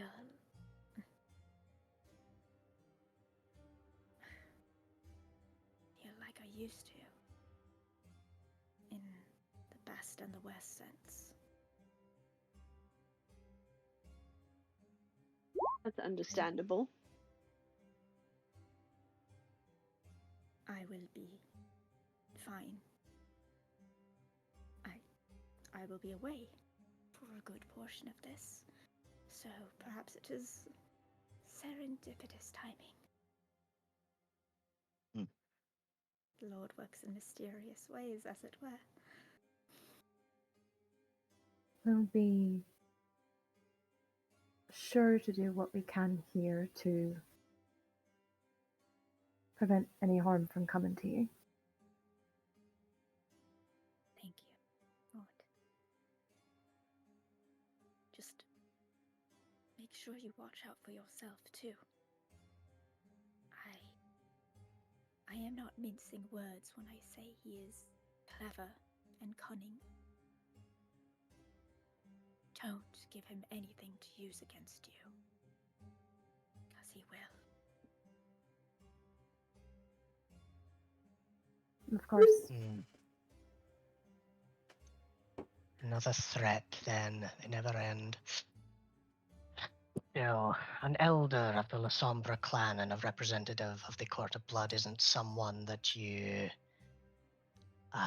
make an enemy of lightly. We'll see what's necessary. And indeed, Sister Iris, we'll see what's wanted. I do not seek to make an enemy of him, but Sister Iris is one of ours, and if he threatens her, then we should deal with him. Is quite the opposite in some respects. Understood.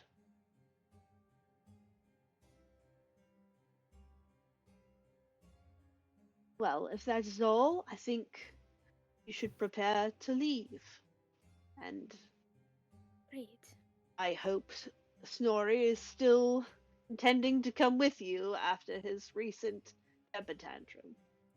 I'm certain I could catch up with him, assuming he is at his usual pace.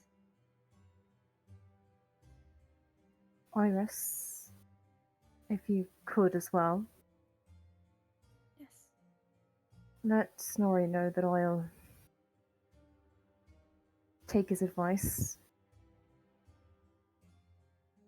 I'll, if it's alright with all of you, at least perhaps bring Bride to Oswald, if he really poses no harm to her. Perhaps. Let's hold on to that thought for a moment. I would like to speak to Oswald again before we give him more to work with.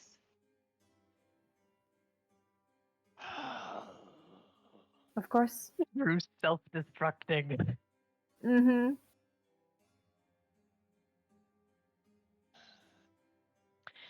With that being said, I would recommend, in addition to that council member, oh no, some measure of apology be made to Snorri. And it wouldn't hurt to investigate what he can do for us. Of course. I could. I'll apologize. I could, at the very least,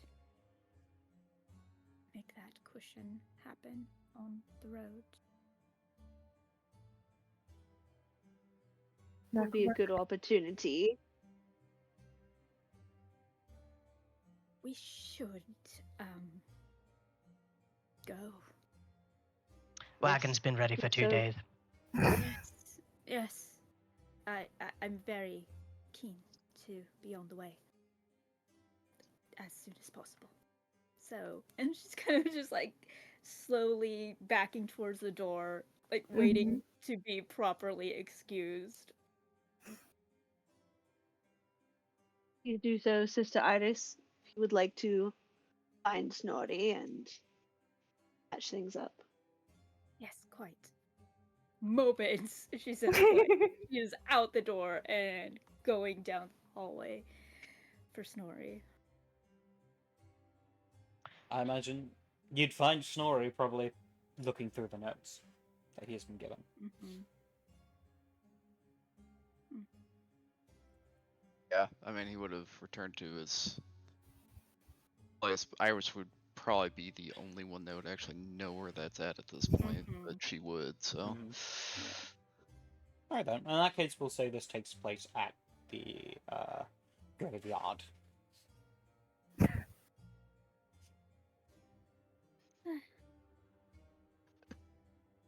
Well, I would say welcome to the council meetings, but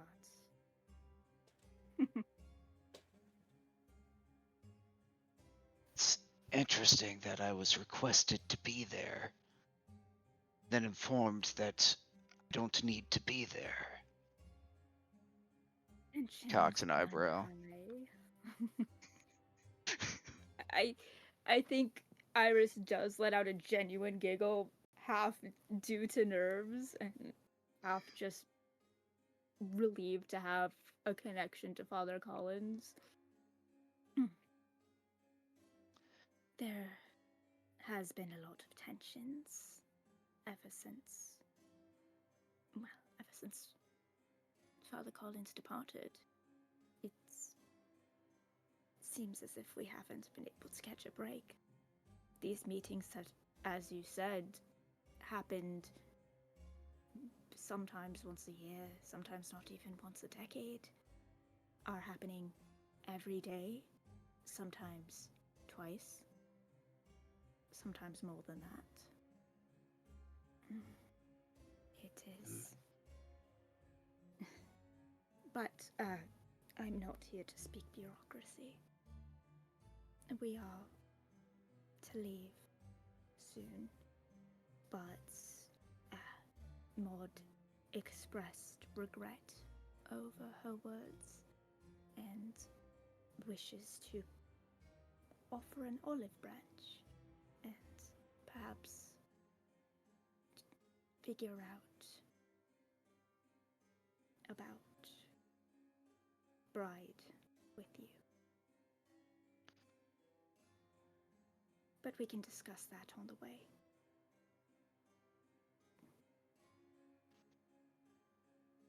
Looking through Master Oswald's notes, He gave them to you? What did they say? Yes, continue. the only reason I requested Bride present for me to have a direct link, see what I can see. The only reason I offered to do so, requested Maud also be present, out of respect for this Valkyrie. I understand. I don't know If who understands your connection to them. council, He rolls his eyes, shakes his head a bit. wishes for me to go on this trip, Well, it is precisely for the gifts that you carry. It's the same reason why I'm meant to be going. I have certain knowledges that will be helpful. And You are, of course, free to refuse if you wish. What I mean is, if council wishes for me to do, I will be more than willing to do so, but it will certainly slow down the progress on this problem. And he points down to the notes. Right. Also, don't know what Father Collins may have said to you regarding me, but understand, this talk of a carriage. I think you all will find it difficult to put me in such a thing, not because I am not willing. Your horses will not allow me. Ah, it's worse than me then. Animals do not appreciate death, I see. and Well, with all due respect, you have mine. I'm closer to death than any of you.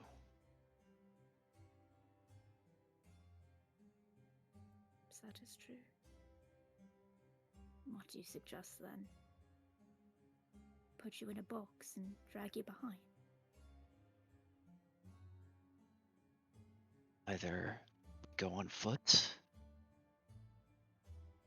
or put a different group together.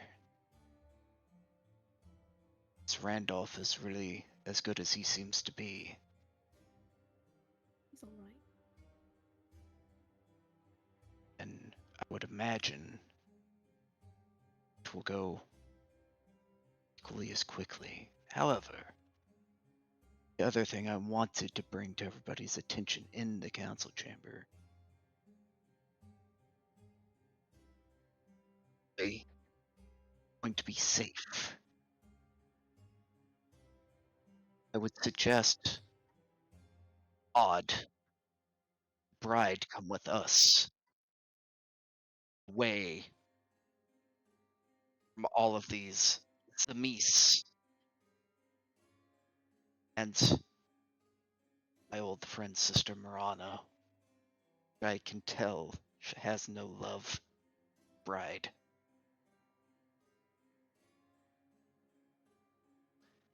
But Me. we are Sound to leave callous. out immediately. I will fall back.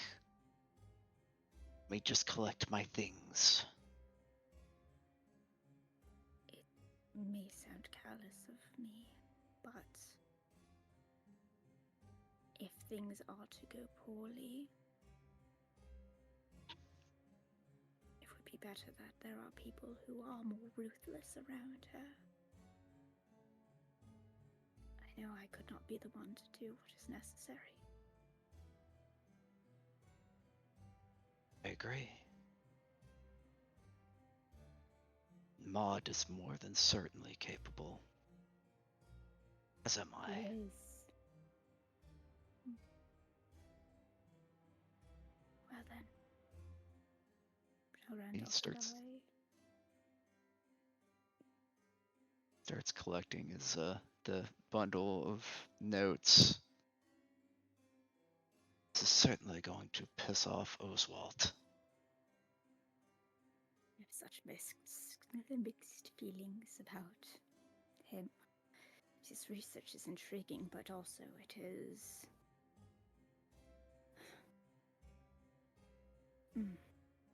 Well, you know. ST is he hasn't been looking over it very long, obviously. And I don't believe with his abilities without having Bride present that there's anything he's gonna be able to gain from it, but We can make a roll for it. okay. We would be looking at either intelligence occult or intelligent enigmas. So that's either 9 dice or 10. No, Go with 9 10. dice or 8. 9 dice or 8. Go with Sorry. 9. Alright. So that will be your occult. And this will be difficulty. Let's say 8, because it's not exactly in your general wheelhouse.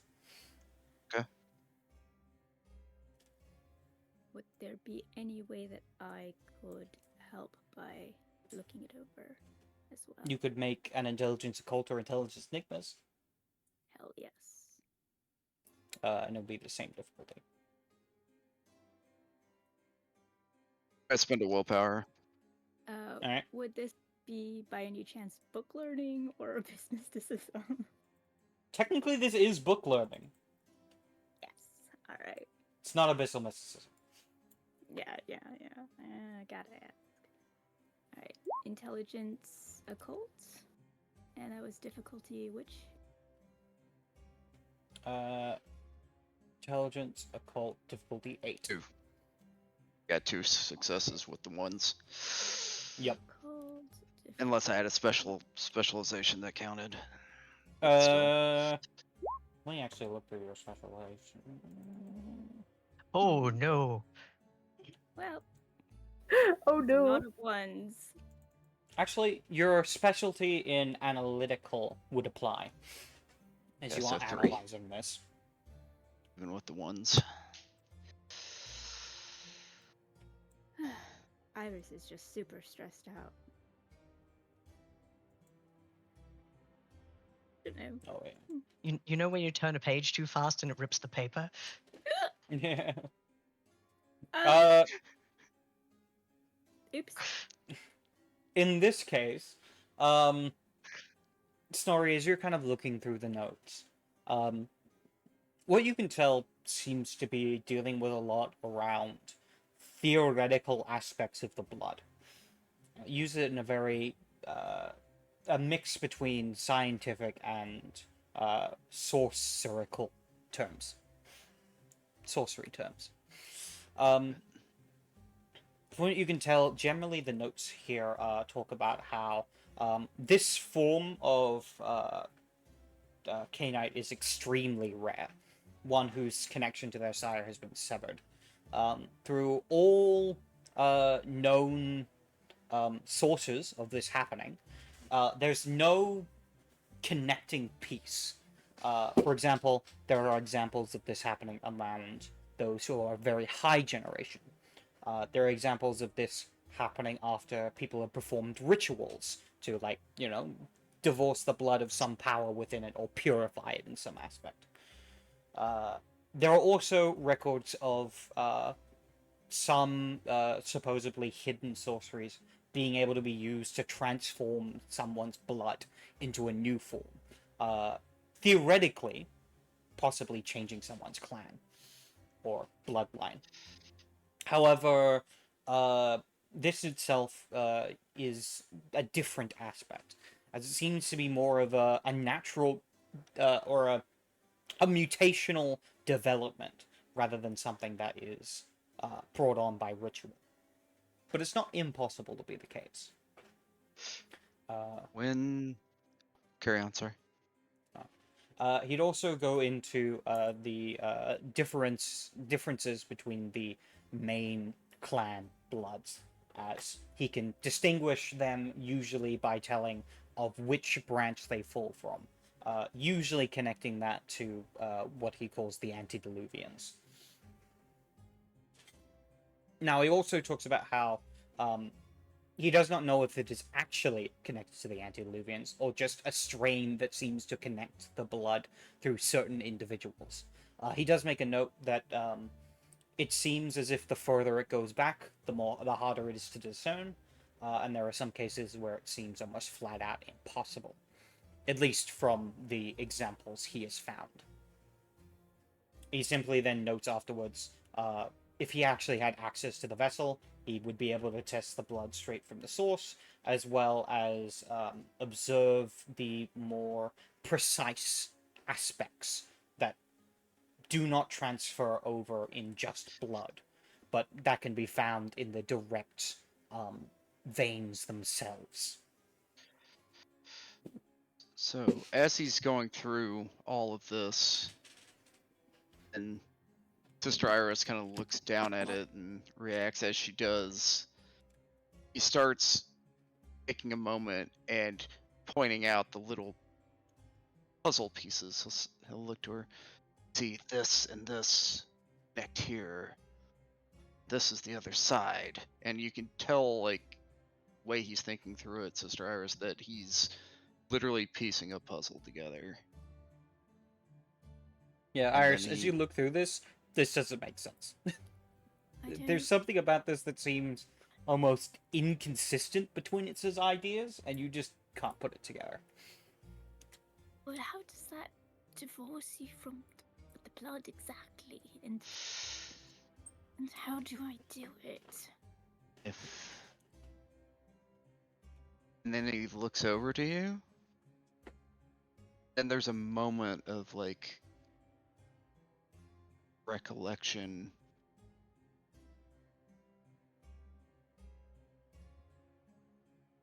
And understanding, even. As he starts gathering the notes up.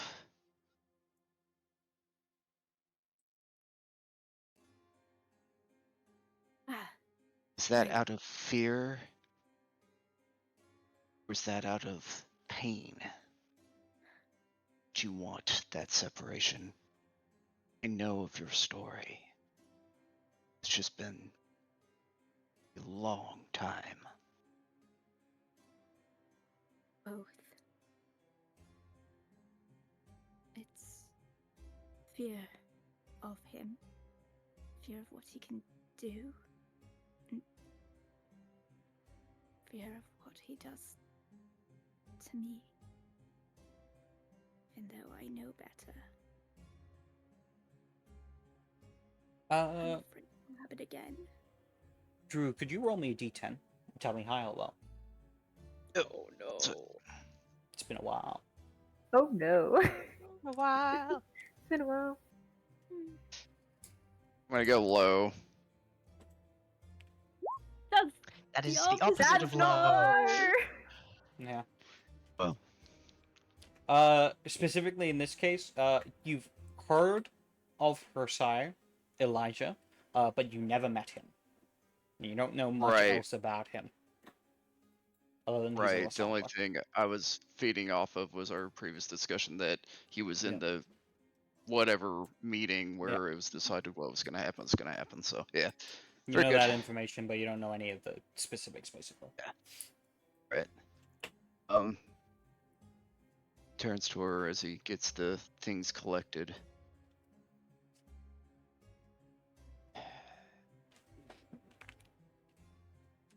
Need not fear what he can do to you. Every pain, every moment, force inflicted upon somebody, it's but a lesson. And it seems you have learned yours well. And with that, he collects the final of his things and picks up a walking stick and starts walking out of the graveyard slowly. We're going to have to stop by the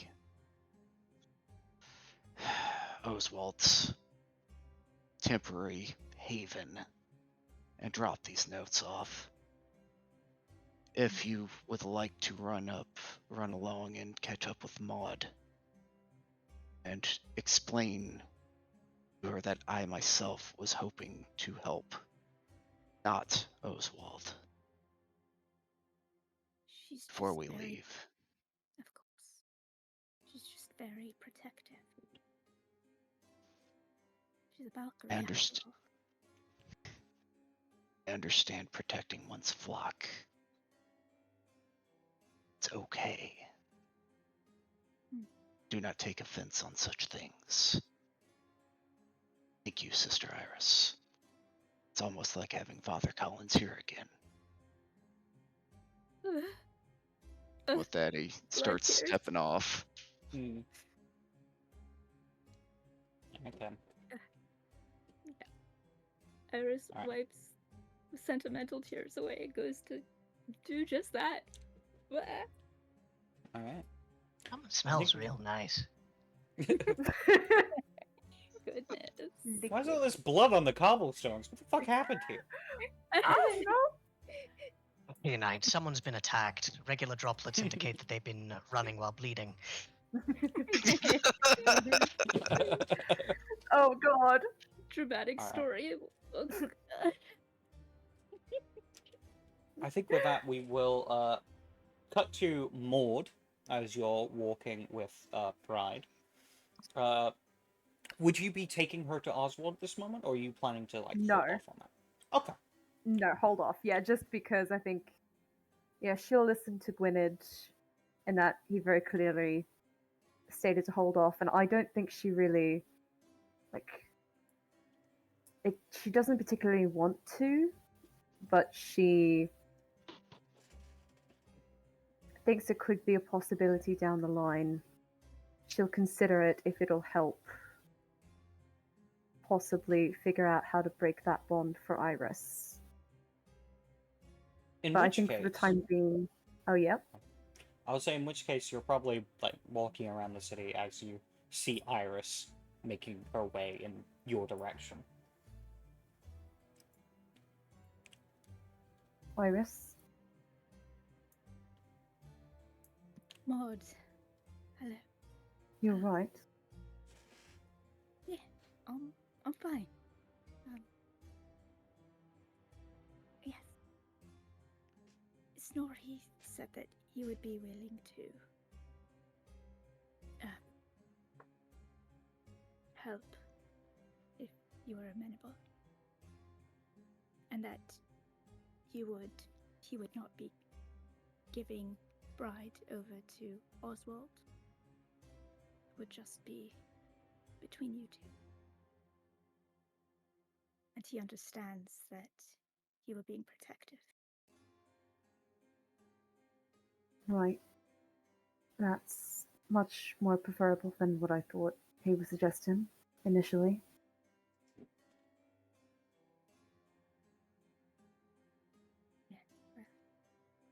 You weren't necessarily out of line for thinking that. Sure, anybody would have made that interpretation, especially one so,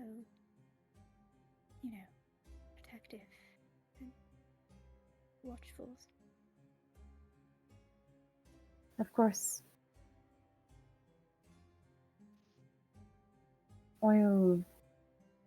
Once you all get back, I'll look into that with Snorri then.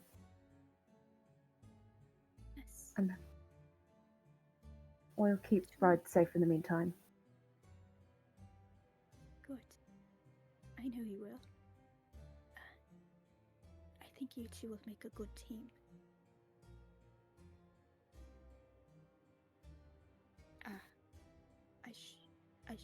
I should catch up to Randolph. We've already delayed this trip far longer than it needs to be. Of course.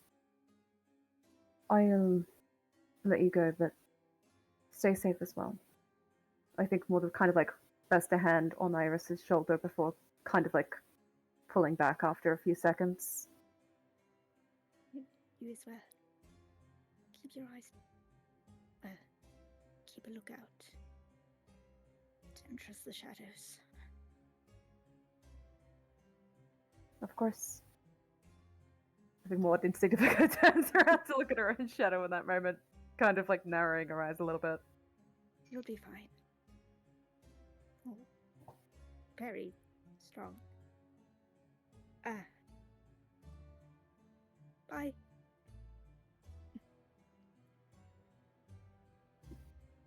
Alright. With that, we will end on one last scene, where we hear the sound of a walking stick against cobblestones, making his way through the city and eventually arriving at the address that was given. What looks to be a rather simple-looking house between many other houses, but it has two large doors and a large metal door knocker that is carved in silver with the symbol of a grotesque.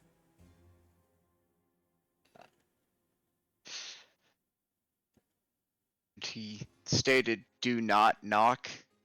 Yup.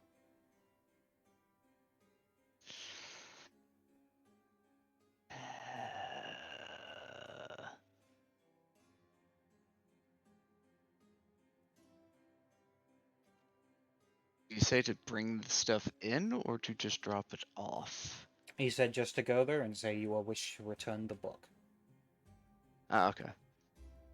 He stands in front of the door and says, "I wish to return book." There is a moment of silence before the door cracks open slightly.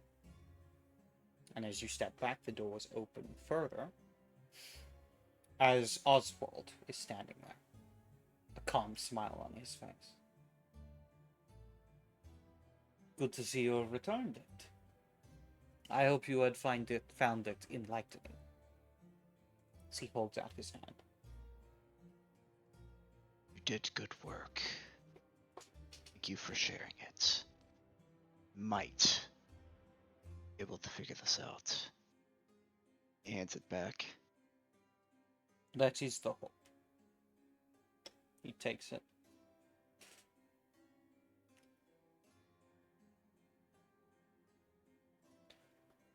Have a good That night.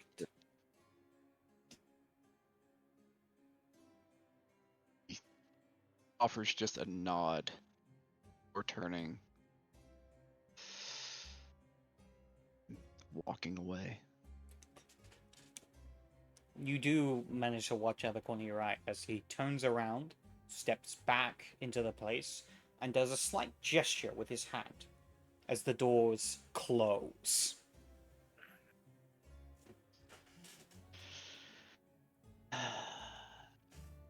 There's a moment where of understanding and even a little bit of appreciation that went to the extent to warn him of the wards that are undoubtedly placed.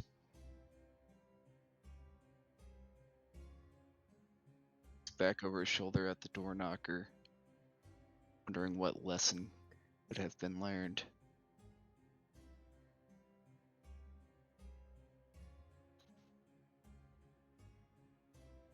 Alright then. I think with that, we will call the session there for the night. Hell yeah. Woo! I hope you all have enjoyed playing, and I hope all of you who are watching have enjoyed watching. This is a series we do every week. However, next week we will be off, as I will be moving. Indeed. So there will not be a next week's session. But the week after that, we will be back on the go. Whoa. Oh yeah. Dun dun. Dun, dun, dun. Da, da, da. But yes, I hope you all have enjoyed, and we will go through our lovely outros. Starting with Mars. Hello and goodbye. I am Mars, and I played Maud the Valkyrie, a fun little Aramanes. Very nice. Next up, Thomas. Hello, I have been Thomas and will remain so. And I have been playing Sheriff Randolph of Clan Gangrel, simultaneously the most content and the most paranoid member of the group. Threats are everywhere, but that's when you just need to find a hole. Oh yeah. All right. Next up, Blue. You are muted, by the way. No. I don't really exist. I just speak and nothing comes out. Hello everyone. I'm Blue. I have been Gwyneth, your Prince of Peel. Well on the road to making enemies of everybody he meets. So let's go. Talk up another Speed one. run. Very nice. Any- All right. Next up, Drew. Give us your outro. Evening, everybody. I'm Drew. I've been playing Snorri the Cappadocian, apparently is not a very charismatic person. I know we're very all surprised.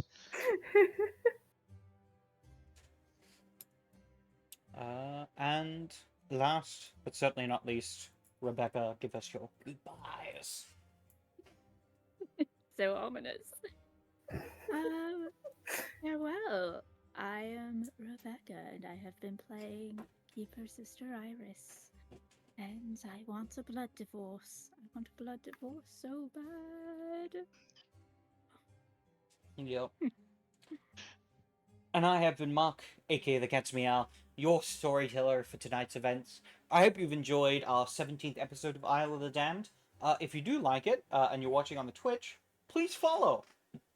It allows us to grow our channel and do more content like this, as well as new series. Like I've got a few up in the pipeline, such as the next one being House of Tremere, which I should have more announcements for soon enough. But just know it's going to be a fun chronicle about a bunch of Tremere trying to survive the end of the world. Uh, Other than that, you can also find me on the YouTube channel, the Cats Meow, something something or rather. There's a link for it. I think it's the Cats Meow RPG, TTRPG show. And yeah, if you're watching on here, on there, like, comment, and subscribe, please. Every little bit helps grow our channel so that we can continue to do more fun stuff like this. Until then, Yay. we wish you all a wonderful night, and we ask that you beware, for you never know what shadowy creatures might be coalescing around you, just waiting for the opportunity to sink their teeth into your neck. Good night. Good night. Bye.